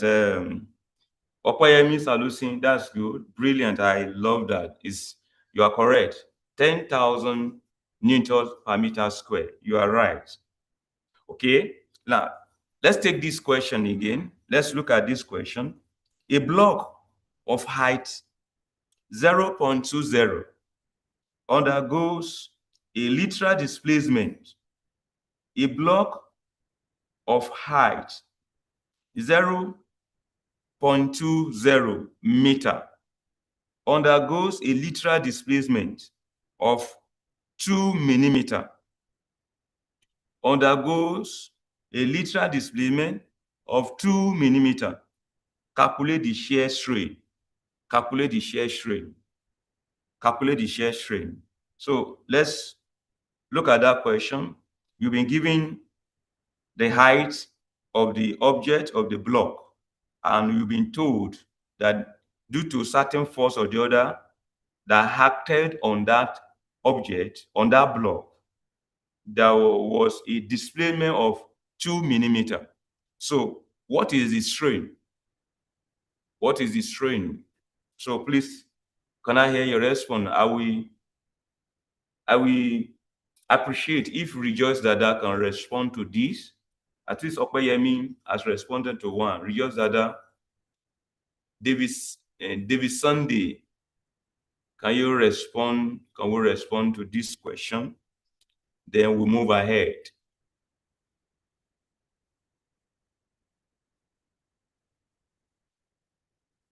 Respond, please. I'm waiting for your response on this question. We have 2 brilliance. Who's that? That's just Dada. Brilliant. That's good. Yeah, that is it. 0.01 meter. Now, finally, I want you to respond to this question.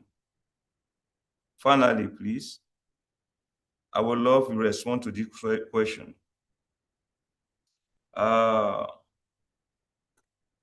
Okay.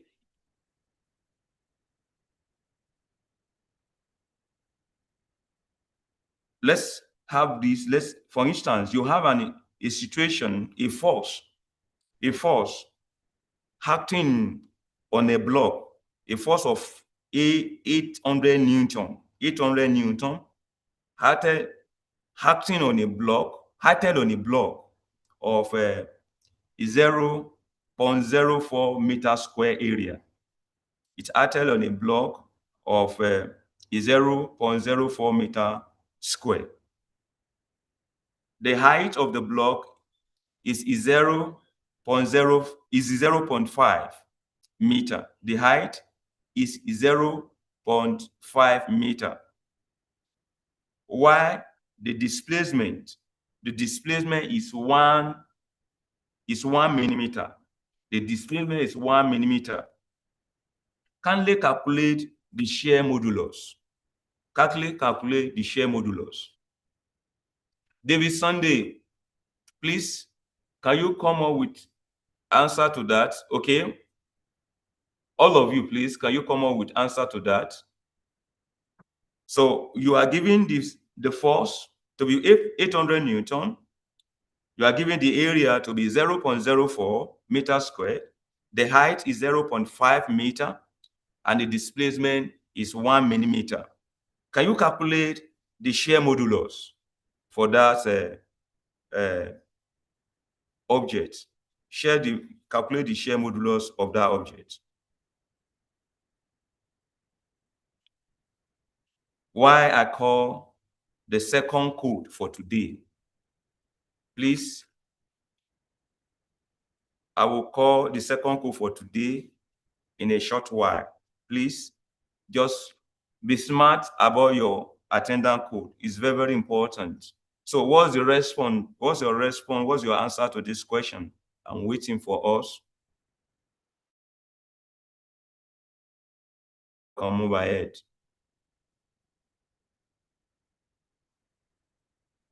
So with the parameter given to us, you have parameters to calculate your shear stress, also which is the force over the area. And you have the parameters to calculate the shear strain, which is the what? The deformation over the height. You have been given the height. Then, of course, your shear modulus is what? Is the shear stress over the shear strain. So what's your answer? What's your answer to that question?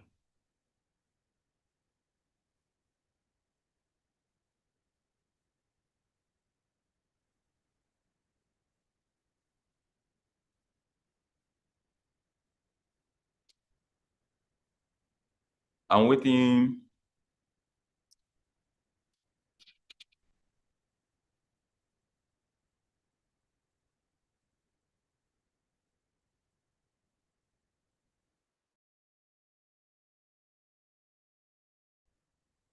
Okoyemi, yeah, rejoice that brilliant. Brilliant. That's good of you. But always remember, you are correct. You are right.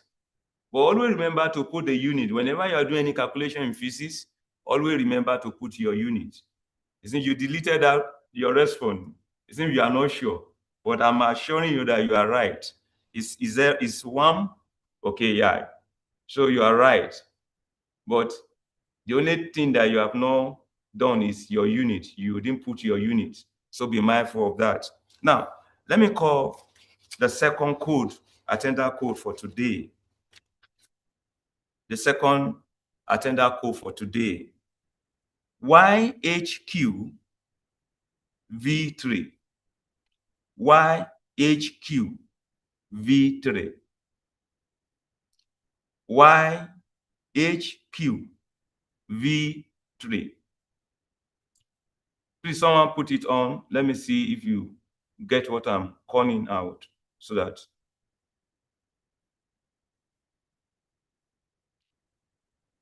You're welcome, Dada. You're welcome. YHQ V3. YHQ V3. Please put the colon. Yeah, you are right. You are right. That's your second attendance code for today. So let's move ahead with this. I believe you you are getting what I'm trying to pass across to us. Now, the next type of modulus that we need to look at is the bulk modulus. That is the property of material that describe the changing in volume of an object when it is subjected to a kind of stress. Bulk modulus characterize the response of a substance to uniform squeezing or to a reduction in pressure when the object is placed in a partial vacuum. Now, for instance, the common thing I can just use to describe this is some of us that we love to squeeze our bread. We buy a loaf of bread and you squeeze it, you subjected it. And you and I know that one obvious thing about anything you squeeze is that there will be a change in volume. There will be a change in volume. So bulk modulus characterize the response of an object to uniform squeezing or to reduction in pressure when the object is placed in a partial vacuum. Suppose that the external force acted on an object at right angle to all the faces, as shown in this diagram. Can you see the diagram? See all the faces of the box. You see force acting at right angle uniformly. So suppose that force act like that, as you are seeing you discover that there will be a change in volume because the box will be compressed. The box will be compressed. So in this kind of a situation, that's where we do have a kind of a deformation of material that undergoes change in volume. So in this case, there's no change in shape. Don't forget, when you talk of change in shape, that's when you are talking about shear modulus. And in shear modulus, you don't have change in volume. But when an object is subjected to a kind of force in such a way there's a change in volume, but there's no change in shape, such deformation is being described by bulk modulus. The volume stress is defined. You can see we have the volume stress, which also can be referred to as pressure change. That's delta P, and it is a ratio of magnitude of the normal force to the area. Is the magnitude of what? Normal force, those force acting as right angle to the area. And the quantity is what we refer to as what? As the volume stress. And we also have the volume strain, which is equal to the change in volume divided by the initial volume. Change in volume divided by initial volume. And you will see a sign, negative sign there. What does that sign implies? Because you discover all this why when we talk about Young modulus, we talk about shear modulus, there was no any negative sign. But here now, we have negative sign. What does that sign mean? It means that sign, the implication of that sign is that the object actually change in volume. That is negative sign for compression. When object is compressed. Now, likewise, that sign also will appear in the bulk modulus, which is being denoted by capital letter B. Thus, we can characterize the volume, that is the bulk compression, in terms of bulk modulus. So when you are describing or describing the formation of an object as a result of a change in volume, you use this property bulk modulo to describe them. We use this property to describe, and which is defined as a ratio of the volume stress to the what? To the volume strain. Ratio of the volume stress to the volume strain. So this is the formula you can see on your slides. These are the formula you can use to calculate any of these parameters when you are asked to do so. And I have an example for us to test our understanding of this particular bulk modulus. Please, let me see. Are we getting along? Are we getting it? Okay, that's good. Now, take this question, take this example down on the bulk modulus. A liquid of initial volume, is 0.02 meter cube. A liquid of initial volume 0.02 meter cube is subjected to a pressure increase.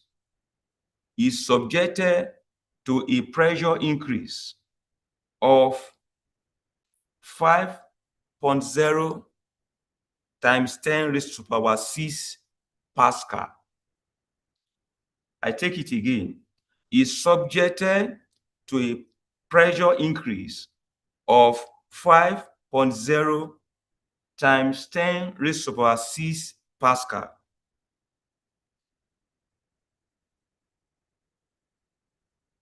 The volume decreases by 1.0 times 10 raised to the power minus 4 meter cube. Is subjected to the volume decreases by 1.0 times 10 raised to the power minus 4 meter cube.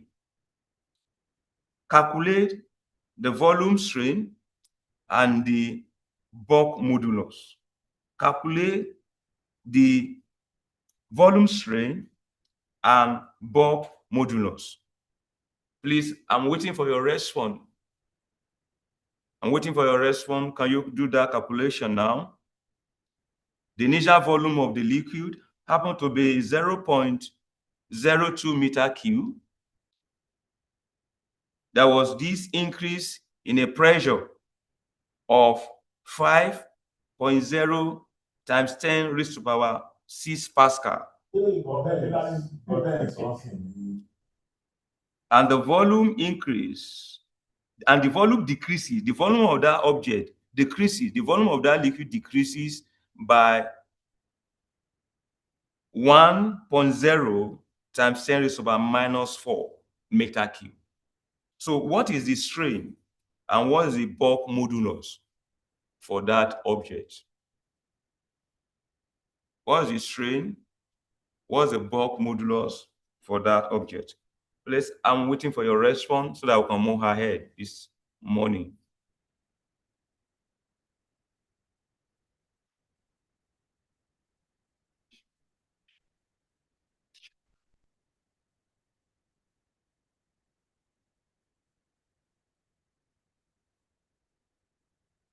What's your response this morning on this question?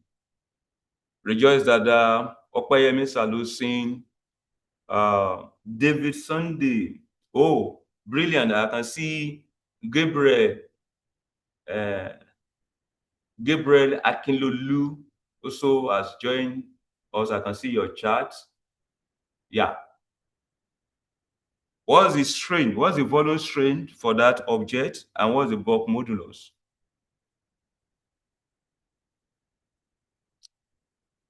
In the question, you are given the initial volume, which is 0.02 meter cube. You are given the pressure increase of 5.0 times 10 raised to the power 6 Pascal. And don't forget, 1 Pascal is equal to 1 Newton per meter square. Oh, brilliant. Opayemi Salusi, brilliant. That's it. Yeah, you are right. But don't forget, I've told us, always put your unit. Whatever, okay, yeah, strain does not have unit. You are right. Strain does not have unit. It's dimensionless. Yeah. So what is the bulk modulus? Yeah, Okoyemi, you are right. Rejoice Dada, correct. Yeah, you are right. So what is the bulk modulus?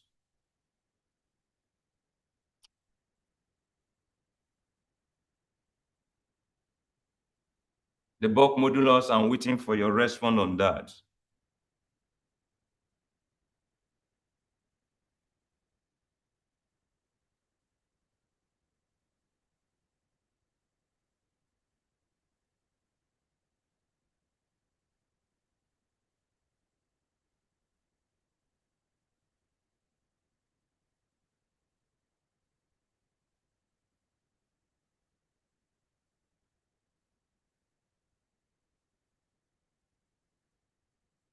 Now, I was saying that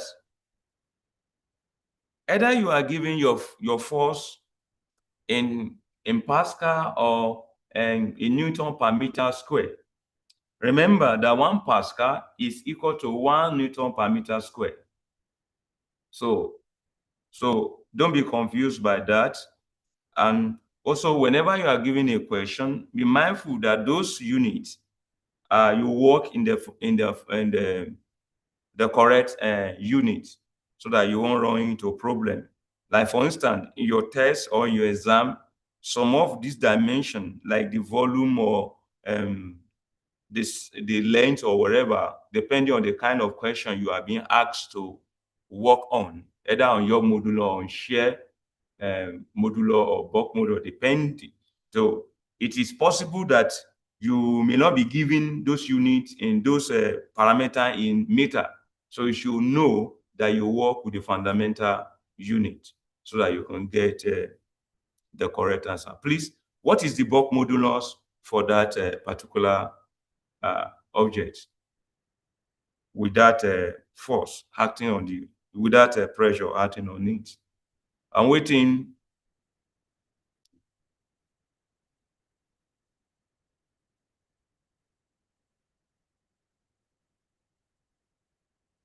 I'm waiting.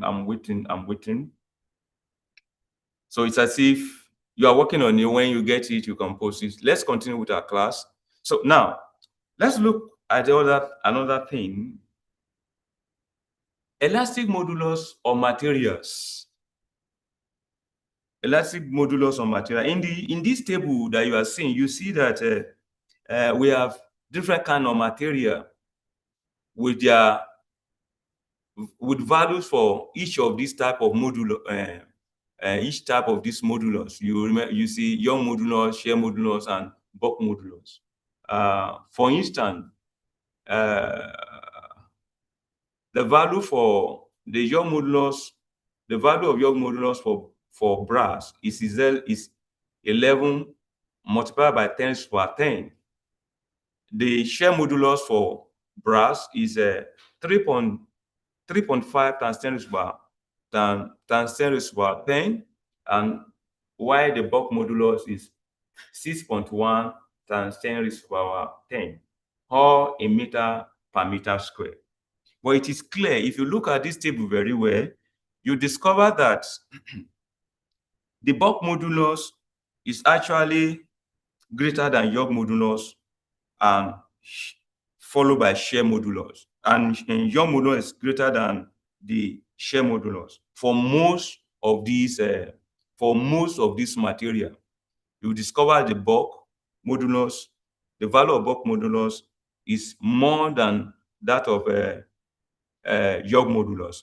Why the Young modulus, value of Young modulus for many of these material is more than the shear modulus. The moduli differ because they measure fundamentally different type of deformation.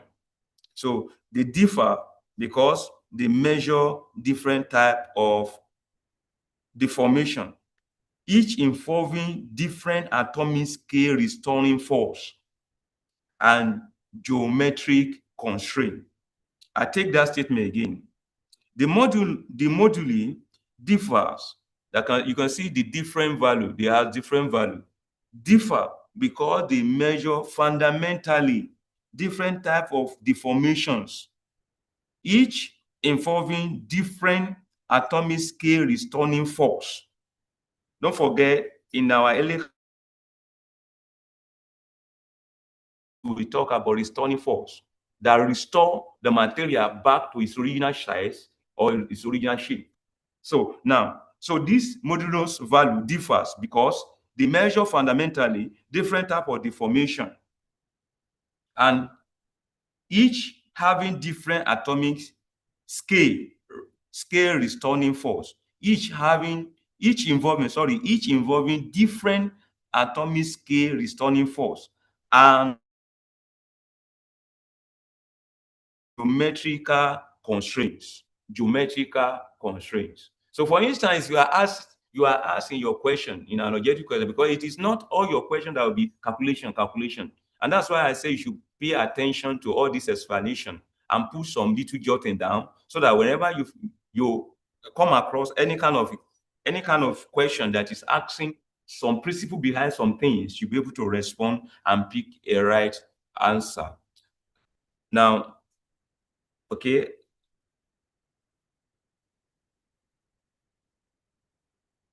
But sir,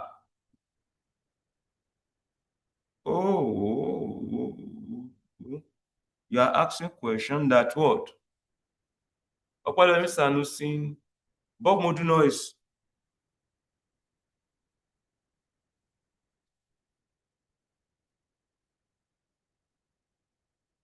Opalemi Sanusi, yap. Check your, it's as if when you are converting, what happens is that I think when you made a little error, your answer, the bulk model is supposed to be 1 times 10 raised to power 9 Pascal. 1 times 10 raised to power 9 Pascal. Your response is 1 times 10 raised to power 8. So there's a little error there. So please correct that. Kindly amend that. Thank you.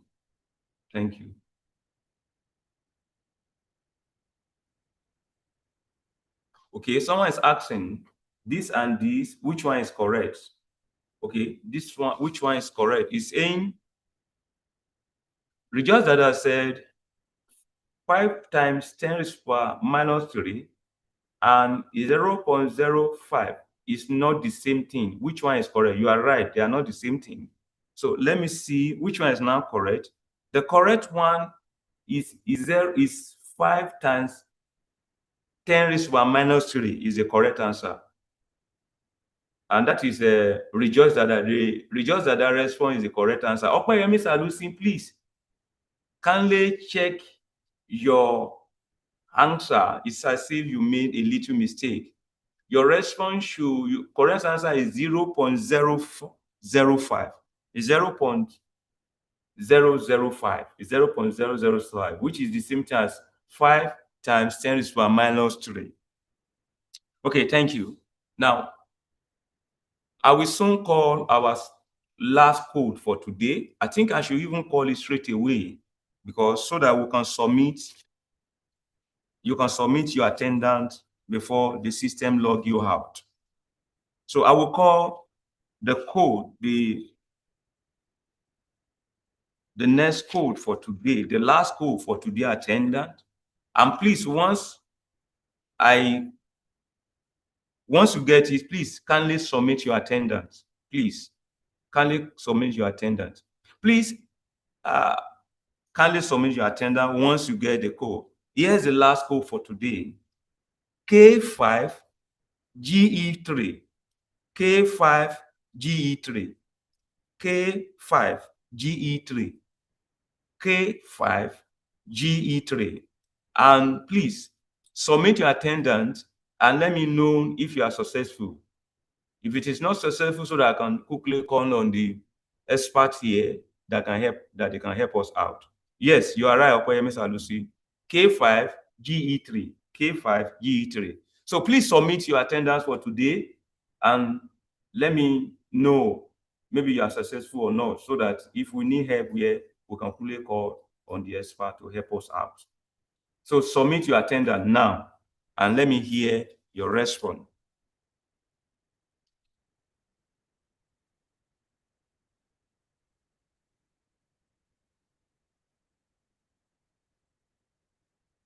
So now you can see we have different value, just as we are saying, we have different value, and why we have different value is based on three things. One, type of deformation. We have different type of deformation. Two, each kind of deformation involves different atomic scale returning force. And three, the geometrical constraint. Geometrical constraint. So these are the three basic reasons why we have different values for different kind of deformation we are having here. So please, have you submitted? Oh, right. You get it. Oh, you are asking what is the unit for bulk modulus? What is the unit for bulk modulus? What do you think the unit will be? I want to throw it to you. What do you think the volume will be? The unit will be? Successful. Opayemi, thank you. Thank you. Any other person that have submitted his or her attendant, please. If it's successful, let us know.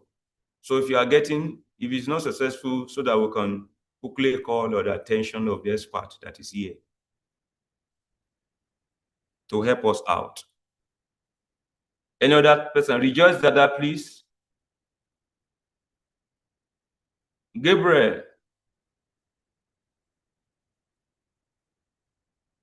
Akinlolu. Submit your attendant.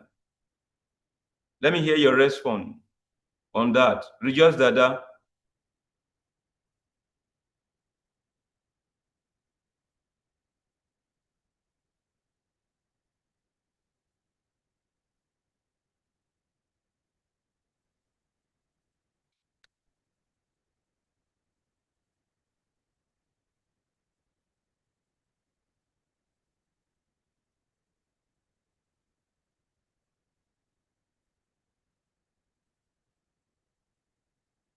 I'm still waiting for your...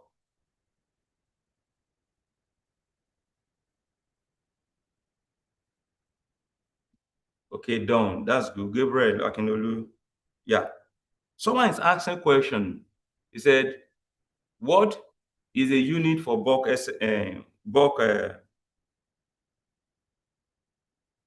what is the unit for bulk modulus? Please, can someone help us out? What will you think the unit will be? That's a brilliant question. So,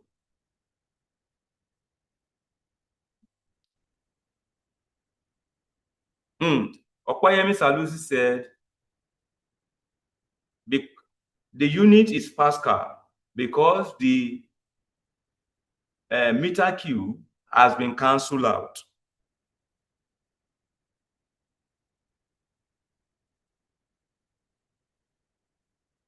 Because the meter cube has been cancelled out. Any other person?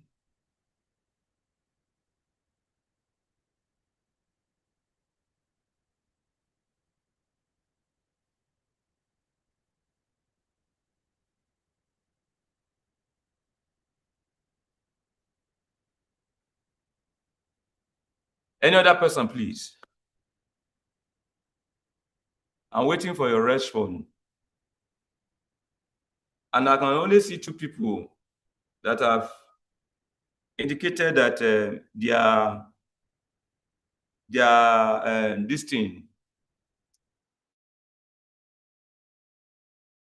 attender is successful.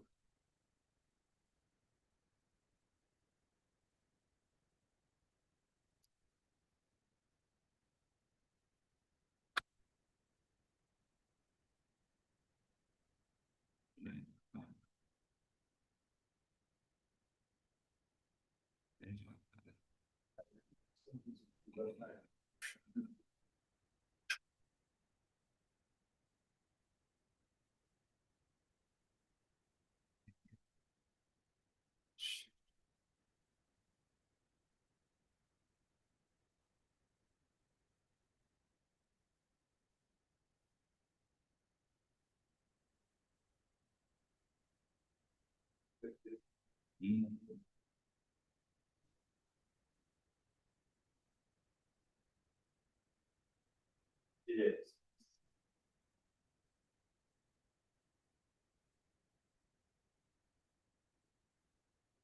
Okay. Can I give us this work example where we wait for, please, we have just few minutes for us, for the system to log you out. It's only 2 people that have submitted their attendance. Please, the rest of us, can we submit and let me hear your response before the system log you out? So by God's grace, by Wednesday, I'll be rounding up with us on my own part. So somebody else will come by next week. Because on Friday, you'll be doing your test. So it's likely you won't have a class. I don't know yet anyway. I'm not saying you won't have a class. I'm not the right person to tell you. The secretary to the course will tell you, okay, Ojo, Elok, thank you for that. You have submitted your attendance. So you have few minutes before the system log you out. Please kindly submit your attendance. So by Wednesday, I'll be coming to round up with us. And so that whatever other things on this particular subject you need to know, we'll be concluding that on Wednesday. Then you'll be having your test on Friday. Now, can you put this example down, this question?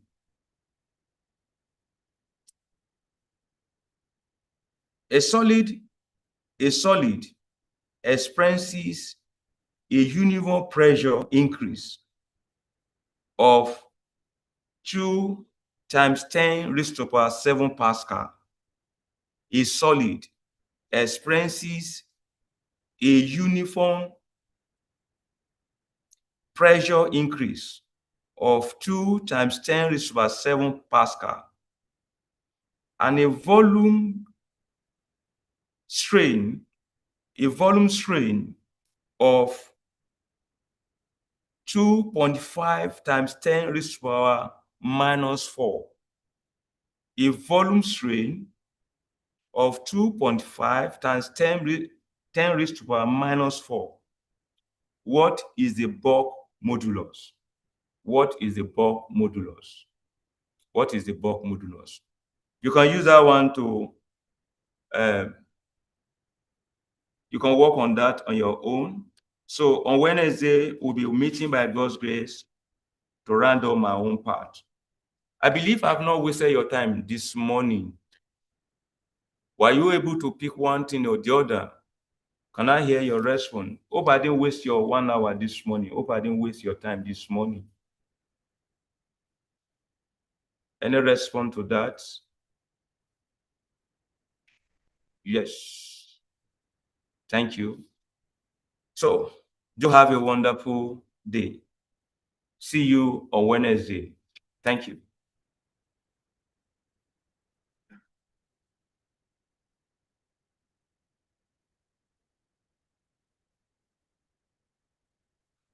You're welcome. Yes, sir. Yes.